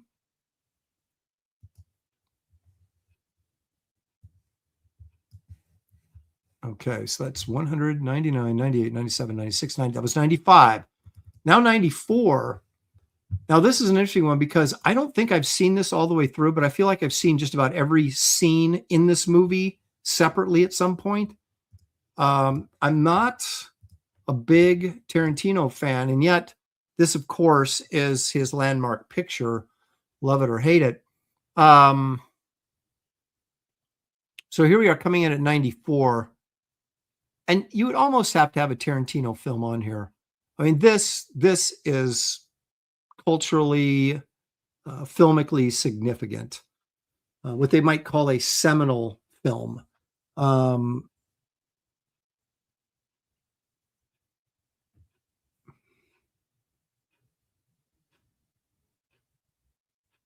So people are agreeing that Pulp Fiction should be here. And I would agree. It is really wild that I've never sat down and watched this whole film, but I don't know that you could say, remember that scene where they did, and I wouldn't know what you're talking about because I feel like I've seen every scene from this movie disembodied at some point. And, but I know there's like multiple narratives going through this thing, and it probably would behoove me to sit down and watch it. Like I said, I'm not a big Tarantino fan because I don't like the violence, and the language I think is just too much most of the time for me.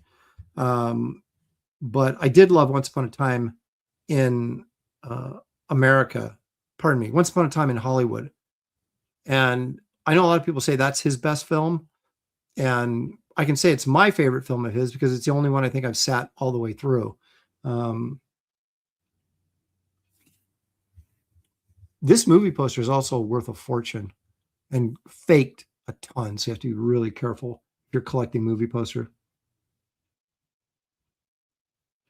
Yeah, Once Upon a Time is less. The violence in Once Upon a Time, I'm okay with, because most of the violence in that is thrown out about against the Manson family. So you're kind of like rooting for that.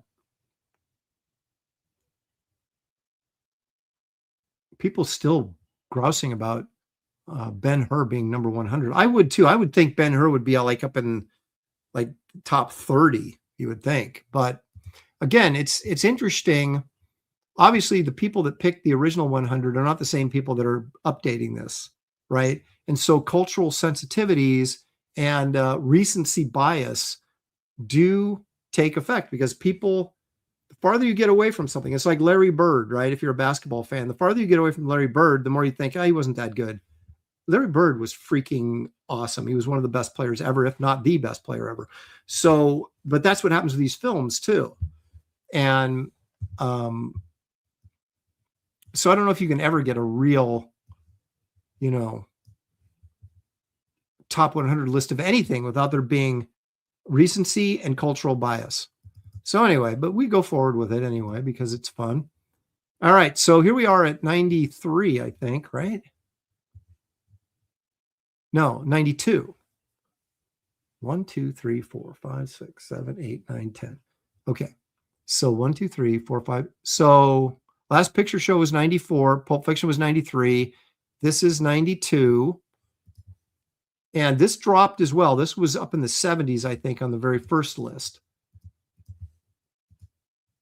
This is a very interesting film. The French Connection, directed by William Friedkin, sort of made, I mean, Gene Hackman was a star at this point because I think he'd done The Conversation and some other stuff, but he wasn't, he won the Academy Award. This really made him the concrete A-lister, this movie.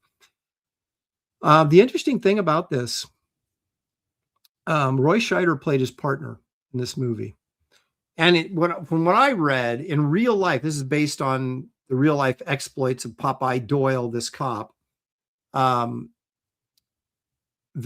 the Roy Scheider character was actually the guy who was the front man in this, solving this crime ring of drug peddlers, right?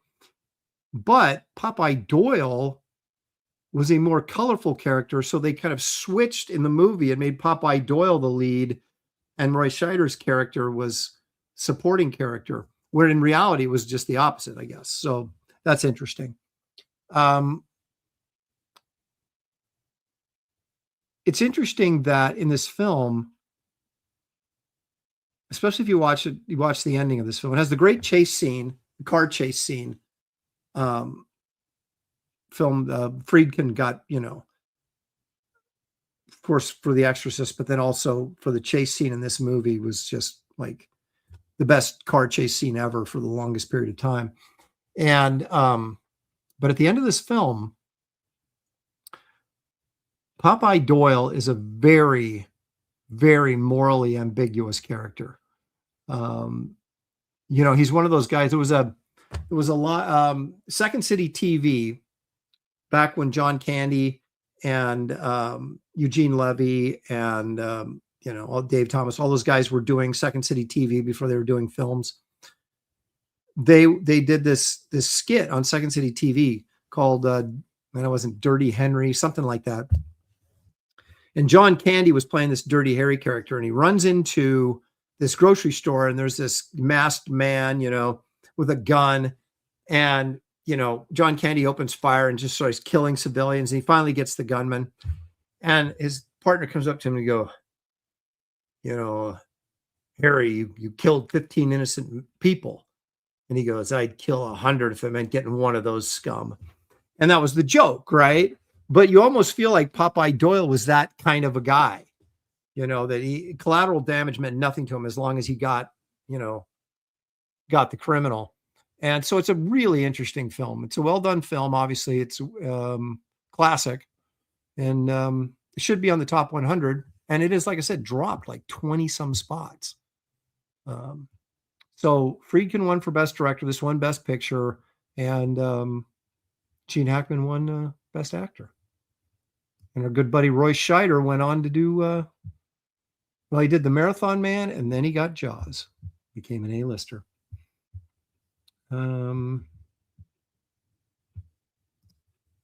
David's computer wasn't working, and my mom had a in-home doctor's appointment right at the time the show was supposed to start, and I had an emergency tooth pull the day before, so my mouth was not in great shape. So, but we'll be back this week. Mr. Beatty. Okay. Let's go to number 91. And this is another movie I haven't seen, but I've seen. Again, I'm not a huge Scorsese fan because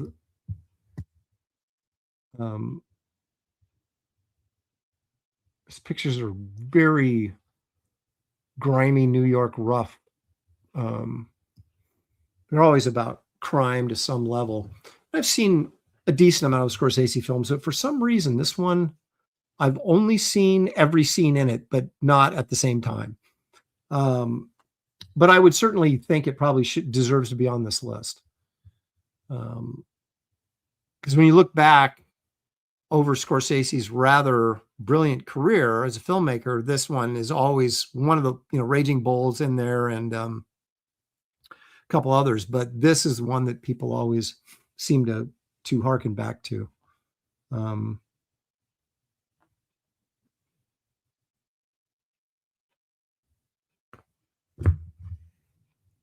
Man, Lord of Brooklyn is yelling at me all day. He's been yelling at me. Not a Scorsese fan. Cancel the press. Okay, I shouldn't say I'm not a Scorsese fan. I'm selective Scorsese fan. How's that? I mean, with Scorsese, unlike Tarantino, I don't know. I mean, everybody thinks Tarantino is brilliant, but I'm kind of like, is he really? I don't really know. I know Scorsese is a brilliant filmmaker. Just his subject matter. Okay, I'll tell you what I've seen. I've seen Raging Bull. I've seen, that's it. The King of Comedy, which I thought was really good. Very underrated film. After Hours, which is the one comedy that Scorsese directed. I've seen, what was the remake that he did with De Niro and that originally had Robert Mitchum in it?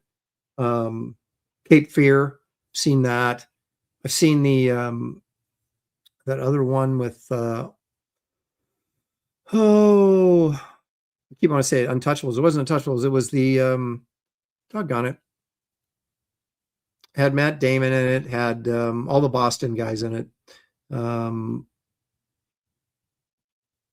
Jack Nicholson was in it. DiCaprio was in it. I've seen parts of Gangs of New York, and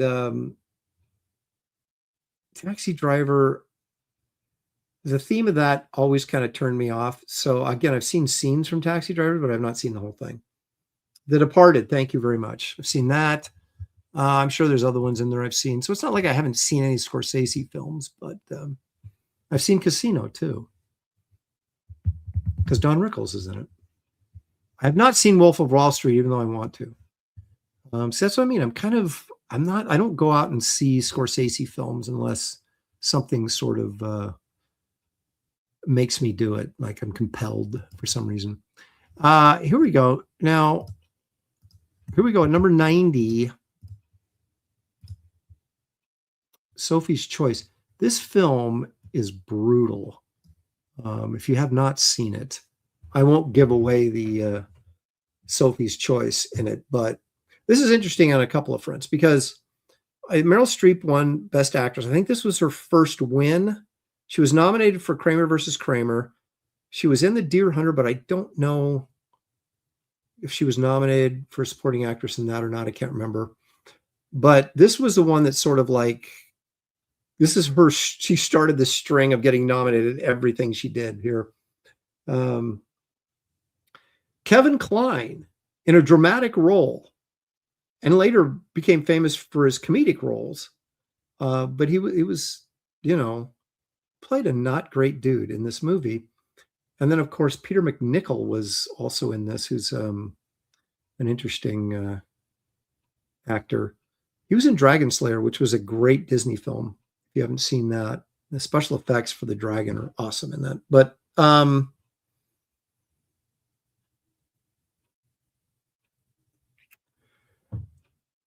this is, it's like the whole time, Meryl Streep's like emotionally disturbed and Kevin Kline's abusive. And it's like, why does she take it and all this kind of stuff? And then when you finally find out what's in her past, it just rocks you. It's devastating. So I highly recommend this film, but it is, it's one of those ones that when you get to the bread and butter of the movie, it punches you in the gut. So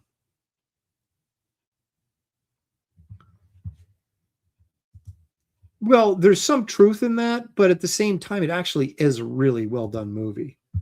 Kevin Kline was indeed in Silverado, a lighthearted cowboy movie, which I really liked because it was written and directed by what's his name that wrote Raiders, did Body Heat. I can't remember names. What is wrong with me?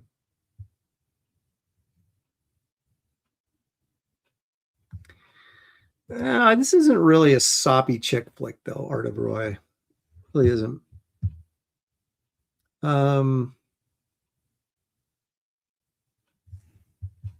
Anyway, so there you go. That's the bottom 10 right now in the top 100.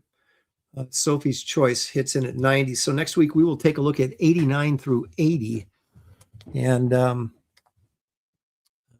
you can debate whether they're good, bad, or ugly. I don't even know. That may be on the list: the good, the bad, and the ugly.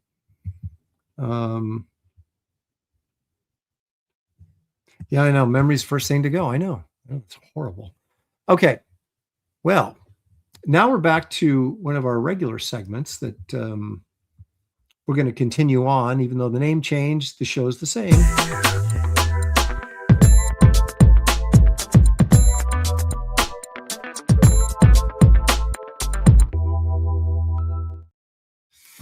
Yeah, let's take a look at some Mike Mignola covers. These are in no particular order. They're just some of the ones that I think are his better efforts. Your mileage, of course, may vary. Let's take a look at this one. This one actually was a recent discovery of mine. And kind of embarrassed I hadn't seen it before, but I really like it. This is I think the Shadow number 33, or is it 32, something like that. A lot of these, what happens is a lot of these covers in the last 15, 20 years are like variants. And so they don't get the widespread, and I believe this is a variant. They don't get the widespread exposure, so you can miss this stuff. But I believe this was a variant. I may be wrong. Actually, now that I think about it, I don't think this was a variant. I just don't think I was reading the Shadow. But the one thing you can always count on with a Mignola cover is really interesting design. And so you've got all these like, would look like World War II soldiers kind of, and their corpses in the snow. And then the shadow, growing up out of the shadows of the mountains. This is a really cool design. Very limited color palette, which you'll see in most of Mignola's, post-Hellboy work, or Hellboy and post-Hellboy work. Very minimalist in the colors, which work really quite well with his work. Rand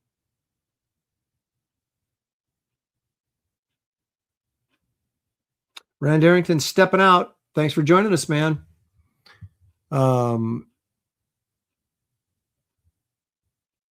But that's a really nice cover. In fact, that's one of my favorite Mignola covers. I don't know why I started with it. I just was completely unaware of it.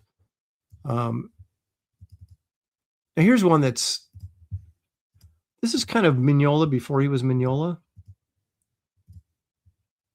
But I still love it. Rocket Raccoon, yeah.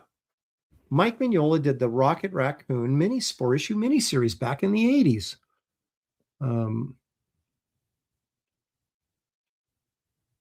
It's a little golden-y looking, a little Arthur Adams-y looking.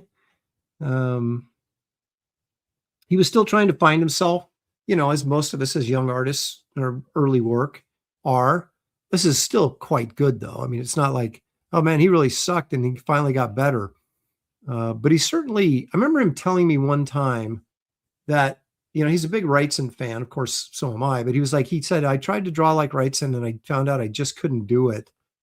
So I needed to go in a completely different direction.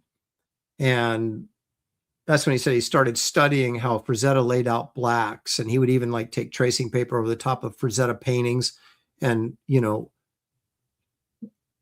color in the black areas on drawings and stuff. And that's how he sort of evolved into what we know Mignola style to be. But this is, I like this one a lot. I just think it's fun. And,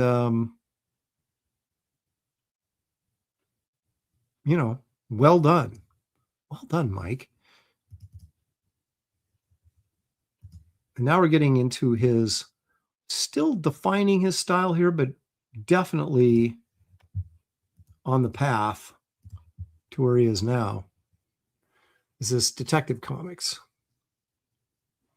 Again, very simple, heavy use of blacks, simple color design, but effective. I love this kind of coloring because it lets the black and white art speak to the reader. It's like you're not, I think too much coloring, and I've said this a million times, and I'll continue to say it, over rendering coloring is just, I mean, and people love it. So, I mean, but as an artist, I prefer looking at black and white work, and I want color that's going to augment that, not cover it up. But again, you can see he's starting to get pretty stylized here. And again, the heavy shadows are starting to come in. So he's starting to find himself here. But this is a pretty iconic Batman cover, Detective Comics cover. And again, very simple, but very effective. I mean, you see something like this on a newsstand or whatever, and it just stands out to you because of the design and the simplicity of it.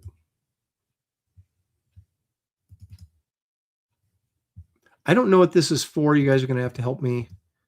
I hope this is a cover. I assume it is. But this one I recently discovered I really, really like. This is Mignola now as we know him. It's back, I guess it was 97, it looks like. So we've got the Ragman versus Batman here. I love how he just sort of, it's very stylized, obviously, but his figures are sort of broken down into just their basic shapes and forms. It's almost kind of Kirby-esque, except Kirby would probably do this, it would be a little bit more dynamic, where Mignola's is more designy. He's going for design more than he's going for Kirby dynamics. But I love the posturing of Batman here. It's an interesting angle. He's got the Ragman, jumping down on him. It's just really well designed. And if I saw this cover, I would buy it.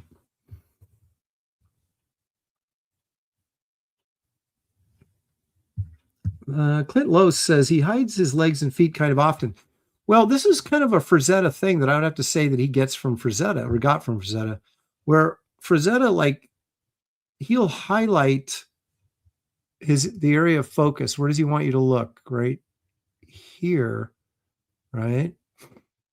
And so you see enough of the Ragman, so you see everything you need to see, but like this leg back here, you don't need to see detail on it. You're not supposed to be looking back there. His lower legs and feet, this arm, nobody cares. I mean, this is where your focus is, and a little bit up here. And so that's kind of the idea behind what he's doing stylistically. It's kind of keeping your focus where he wants it. Yeah, it's impressive to detail the crap out of everything, but you do that and your pieces lose focus. And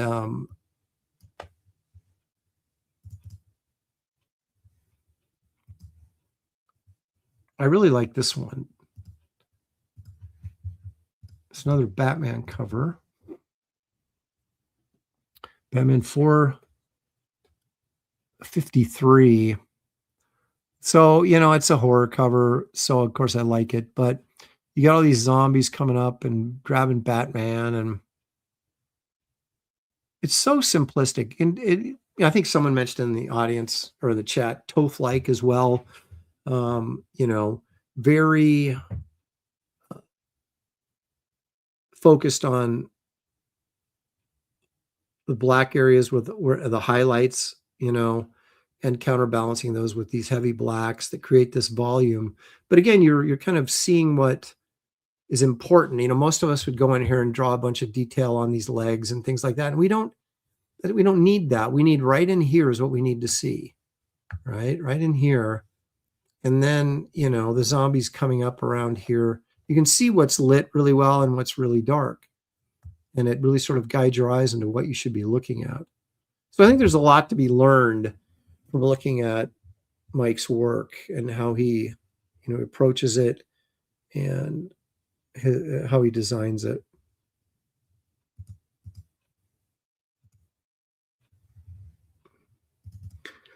I only have one Hellboy cover on here, and that's because, oh, excuse me. That's because I think a lot of his Hellboy covers, although very good, they all are very similar. And this one is not. This is a variant cover for something. I think Hellboy Goes to Hell or something like that. I don't know. I'm not a Hellboy reader, but I think Mignola is so, I don't going to say rarely, but doesn't do a lot of action covers. And the ones he does stand out from his more stoic or posing covers. That's what kind of caught my attention here. You got a lot of black surrounding, you know, Hellboy fighting this demon or whatever. And so it really keeps your focus right on Hellboy and this monster. My gosh, does he have like a mouth in his pelvis? Is that what that is? That's gross. But I love this figure here. You know, and then you got the monster here. It's just another really well-designed cover.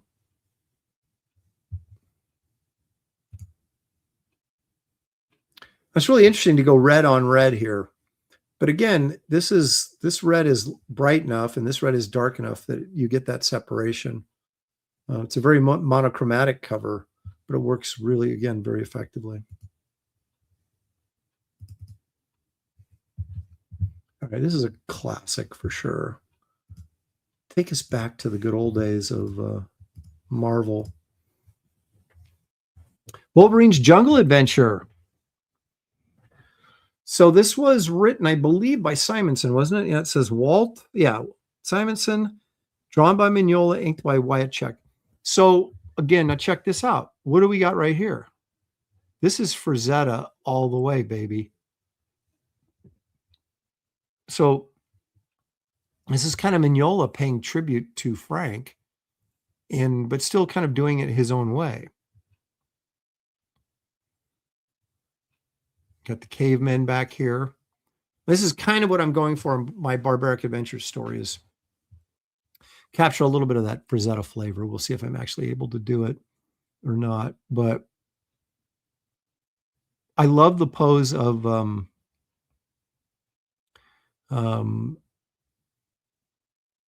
who's the villain? What's his name? The X-Men villain. I had Oscar Isaac play him in the movie Apocalypse, right? Is that it? Yeah. So I guess the A on his belt would have been the first giveaway for me, right? I love his pose. His Wolverine's just like ripping him with the claws. I loved this book. I remember when it came out and I really enjoyed it. I don't know if I still have it though. I sold all my post 1980 books. But this is one I probably would go back and reread because I think when it came out, I really enjoyed it. But I'm a big Jungle guy. I'm a big Frazetta guy. You know, big fan of Walter's and Mike's work. So this I should probably go revisit this. That's 1989. How about that? But I do remember when it came out, and that was like, man, that was like the tail end of the 80s. That 80s was such a great decade for comics.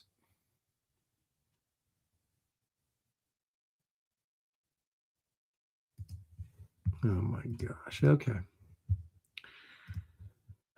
Trying to be patient with you, Andino. I really have.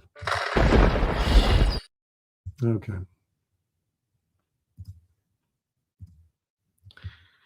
Okay, moving right along here. Well, let's get back to it.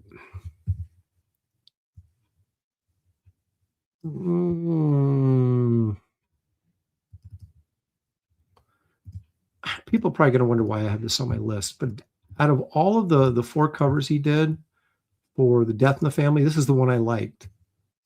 I just thought this sort of bizarre, sophisticated portrait of the Joker was really interesting.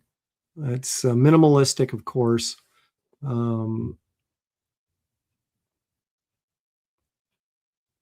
But it stood out to me. Robin is dead, murdered by the Joker, and the Batman can do nothing about it, or can he? Remember that? I think it cost 50 cents to call in, and vote to kill Robin. I think I called like 10 times.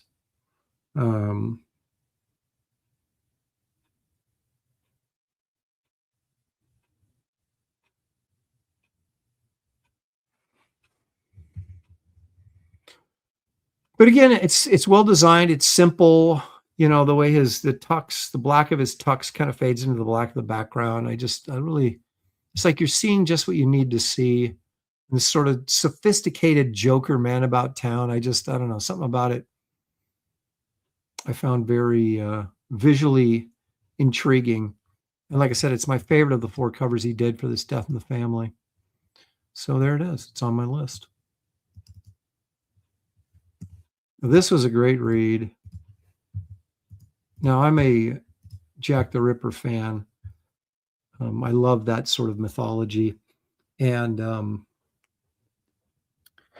this Gotham by Gaslight was one of the very first prestige format books, if memory serves. So written by Brian Augustyn, who's a good dude. Inked by Craig Russell.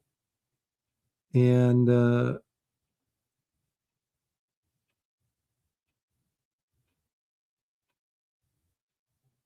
I love the design, you know, of Batman's costume to kind of fit the late 1800s. I'm sorry, when I said this is the first Prestige, it was one of the first Elseworlds, wasn't it? That's what I was thinking. But again, a very iconic cover, one that we've all seen, and, you know, so it's got to be on the list. Again, look at how Batman is almost entirely in silhouette in the foreground, and yet in the background you have the city sort of lit up a little bit. It's interesting.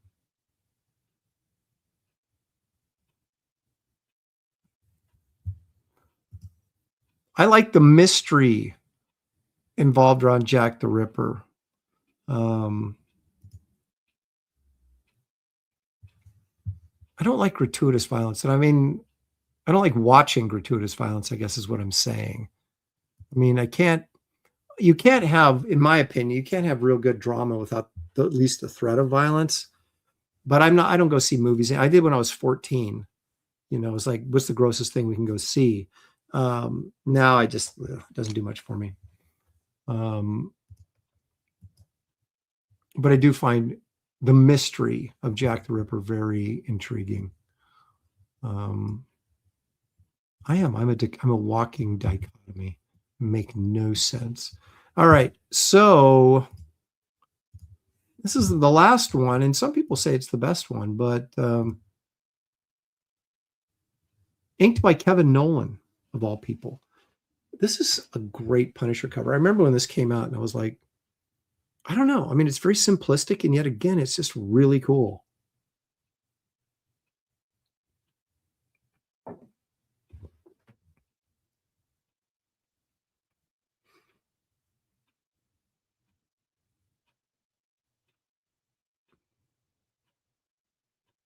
Did he draw the insides of this, or did he just do the cover? I feel like he drew this book.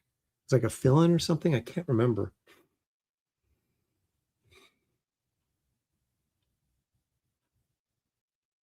It's just interesting. If you do it the right way, you can like take a simple drawing, a simple design, but effective design, and make it a really compelling and interesting cover. Dave Ross did the interiors with Nolan inks. Woof. Dave Ross. I haven't seen Dave Ross in 30 years. I have to go back and look at that with Dave Ross. Dave Ross, when he had a really good inker, his stuff was really good. So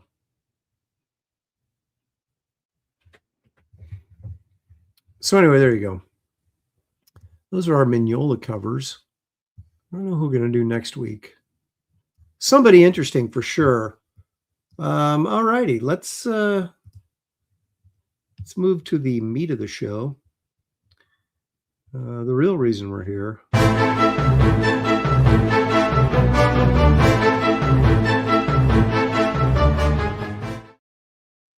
Some segments never lose their desirability. That's just water. It's not vodka. Let's see what we've got.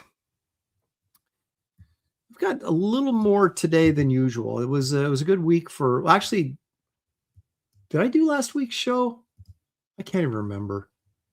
My life's a blur. No, I did last week's show.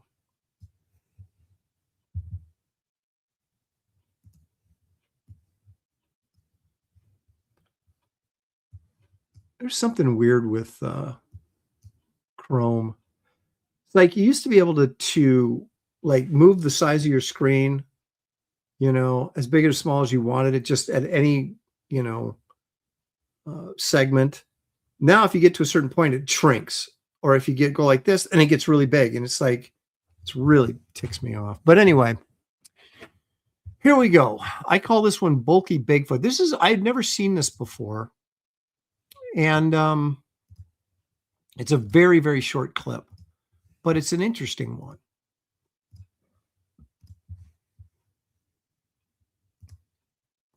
Here we go.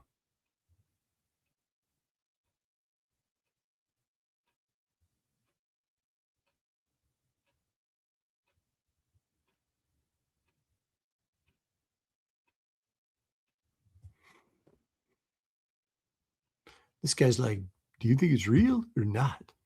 Of course, I don't think it's real, but I think it's pretty good. Although, you know, the problem with this, though, is I like the look of Bigfoot here, but that casual stroll is like, isn't that how a dude walks? I mean, a regular human would walk. Don't we try something different? So I don't know. Is this just AI? Is this digitally? Is this a guy in a costume? I'm just not sure. But I look at how he's just kind of rock do on my way. Yeah, just swing. You know, I don't know. The walk is killing me. Clint Lowe says that is real. Darren Wagner says the legs are too long. Kelsey, Clint Lowe says Frazetta's granddaughters are hot. Not sure what that's got to do with anything, but Creative Faye got talked into buying a Frazetta book. I think that's a good purchase. It always is. I don't know. That's my problem. I like the way this looks, though. I just don't like the way he's walking. Dude, look at him. Yeah, I'm strolling along. It doesn't feel like a monkey man walking to me. He's gigantic, man. He's ripped. Come on, man. Get out of here. Do you want to keep this new? No, I don't. Just close. Okay. Okay. So, and here's another one. This is even shorter, but also interesting.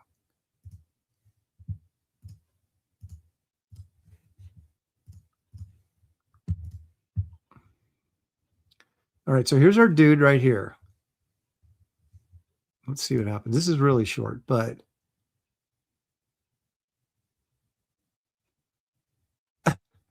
yeah.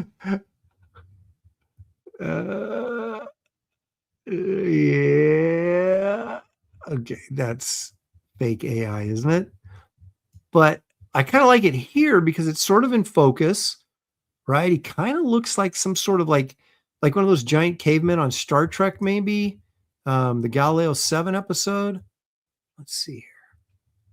The movement seems kind of fluid right there. And then we cut in for the close-up.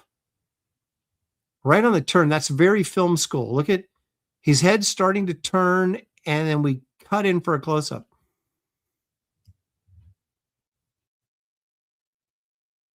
Then it looks a little goofy. I don't know what's going on here. Looks like a naked dude.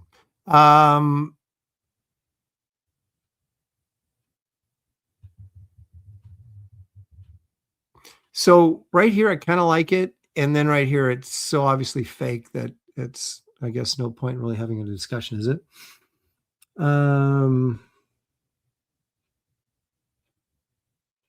Headless Bourgeoisie says that looked like Ethan Van Sasquatch. That's not very nice. He is a big tub, though. Boom, boom, boom, boom, boom. Papa, papa, papa, So here, good, not so good. Well, you know, there you have it. Definitely fake, but I do kind of like the design of the creature. Okay, here's something called Michigan Bigfoot. This is just a still photo. But again, I think the face is bad on this. You tell me. Maybe I'm crazy. So here he is right there.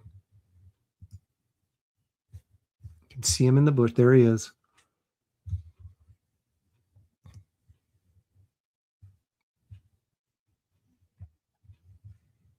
So if we take a look, obviously there's his nose right there. We got eyes right here and here. There's his mouth, very sort of monkey-like. I do kind of feel like this was inserted in there because there's no... it's just kind of nice that his head is sticking out of the bushes and we don't see anything else. But I don't mind the design of the face.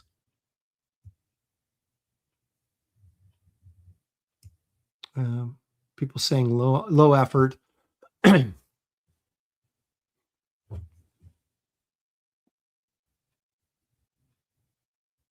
So this is allegedly in Michigan. Angela Curry wants to know where I'm getting these. I get them on the place called the Internet. Sometimes they're on these little short feeds I get on YouTube, and other times there are other people's channels that are trying to convince you they are real while I take them and try to make fun of them. So I'd love to see, you know, the problem is now that we have AI and all this technology at our fingertips, it used to be like, okay, that's a dude in a costume. The guy took a mask from a Halloween store, dressed it up and stuck it on a tree branch and gave us this picture. But now we just go to assume that it's so easy to fake this stuff on your computer without even really trying that I don't even get to speculate anymore about how this was done, you know? Now here's a still photo that I've never seen before. And this is supposed to be like 20 years old or something. So you got Sasquatch crouching in the woods.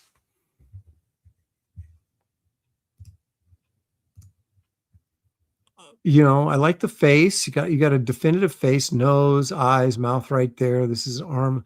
So he's definitely squatting down here, hiding behind a bush, or maybe doing some business. I have no idea. But this alleged photo was around before AI or any of that stuff. So that doesn't mean it couldn't have been digitally created, but they're trying to tell us that it's must be authentic because it was, you know, done before the age of AI. But, you know, come on. HR 3800 says looks real. Glitch says that's Malin doing a grill stream. Oh, okay. Wolverine says proof that Bigfoots do take dumps in the woods. Isn't that what they say about bears? Yeah, give Kelsey some privacy. Tell you. All right, now here. Yeah, all right, I'm just going to show it to you. You guys. This is like a really good video, but it's got so many problems with it, it's ridiculous. So here we go. So apparently, allegedly, a cop car saw this in their headlights and did nothing except film for a few seconds, and then it's over.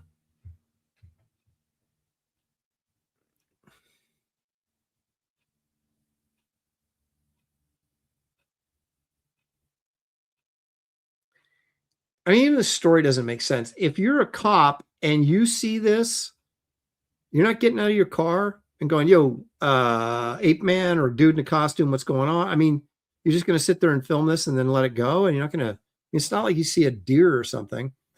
And then secondly, don't we have the problem that all these AI clips are, you can get them, they do them for like 6 seconds, right? And then they cut off unless you pay for a longer service to make a clip.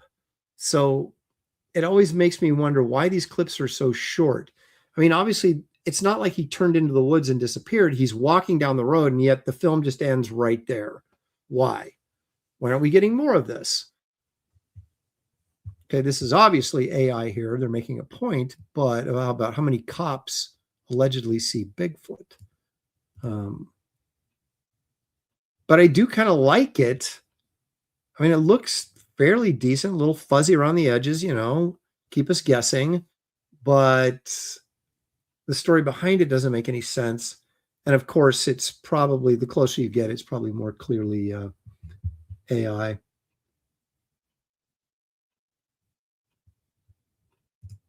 George says that is staged badly.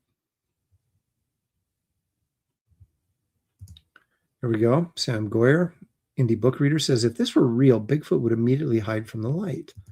You would think, but there are times, right, where you're driving at night and you see a deer, right, and the deer just kind of like turns and like looks at you and doesn't move. So, but the fact that this Bigfoot is not reacting at all to the light, like even turning over and looking like, oh, where's all this light coming from, is kind of suspicious. Darren Wagner says, not graceful enough. Yeah, but at least he's not strutting like that other Bigfoot was. Like, yeah, I'm going to the gym, you know, whatever. Adam 12, bad Adam 12 for 10. Thank you, sir. He says, YouTube sucks and won't let me type what I want about Bigfoot. Please get Ko-Fi so we can talk to you without playing stupid YouTube games. Thank you. I'm getting pressured to do that. I'm going to have to do that. I don't understand all of it, but I will do that, bad Adam 12. Thank you.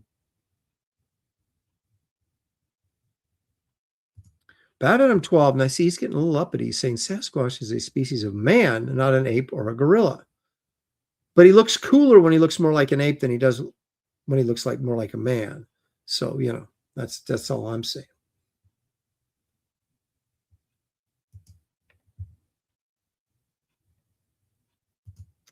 He says that Bigfoot is clearly too hungover to worry about the light. You know, actually, I hadn't thought about it in those terms. Let's watch that again with keeping that in mind, that this is a guy, this is a Bigfoot walking home late at night after just getting trashed at a party. I can kind of see that now. I like that. It's just, he's better off just leaving him alone.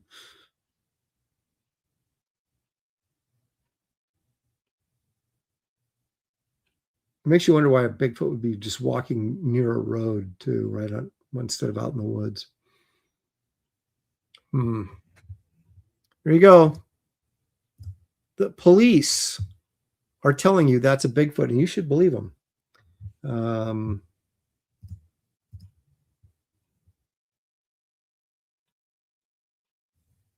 Paul Taylor's right. At least he's considerate enough not to drink and drive. He's going to drink and walk home. People do strange things when they're drunk. I remember a friend of mine in high school, or I should say a guy I knew.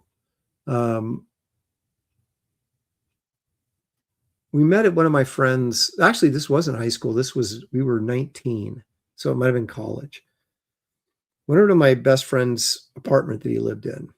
It was more like a duplex, right? And this other guy was there, met us there. And then we went to this party, right? And my friend and I didn't drink, you know, huge shock, right? This other guy got plastered, right? And so we drove home to his apartment, and the next morning got up and went out, and here's the third guy was passed out in the bushes out in front of my friend's duplex that he lived in. He told us, he goes, he was so drunk at the party, he couldn't find his car. So he walked back to where he started from and passed out. So we had to take him in to get his car the next morning because, yeah, people do strange things when they've had too much to drink. Randy Howell for 5 says, wait, Kelsey dresses like Bigfoot to evade the law. I'm not saying that. I'm simply, anything's possible. Adam 12 says, if you're 9 feet tall at 1,200 pounds, a little headlight wouldn't bother you either. So wait a minute. Are you saying if the Hulk were walking down the street and someone came up driving behind the Hulk and the lights hit him, he wouldn't turn and I don't know. Anyway. All right, guys. That is our inaugural episode of Comics, Cryptids, and Cannonballs. I think I fired off 2 cannonballs today, so we kept the string alive. That's good. I want to thank everybody for your participation in the show. It's always good fun and a good time had by all. I'm pretty sure I got all the super chats. I did indeed. So thank you guys for all the super chats. Appreciate it very much. They'll all go to my tooth fund and get signed up on Ko-Fi. I must do this. Ronan says it's the first show. It can only go up from here.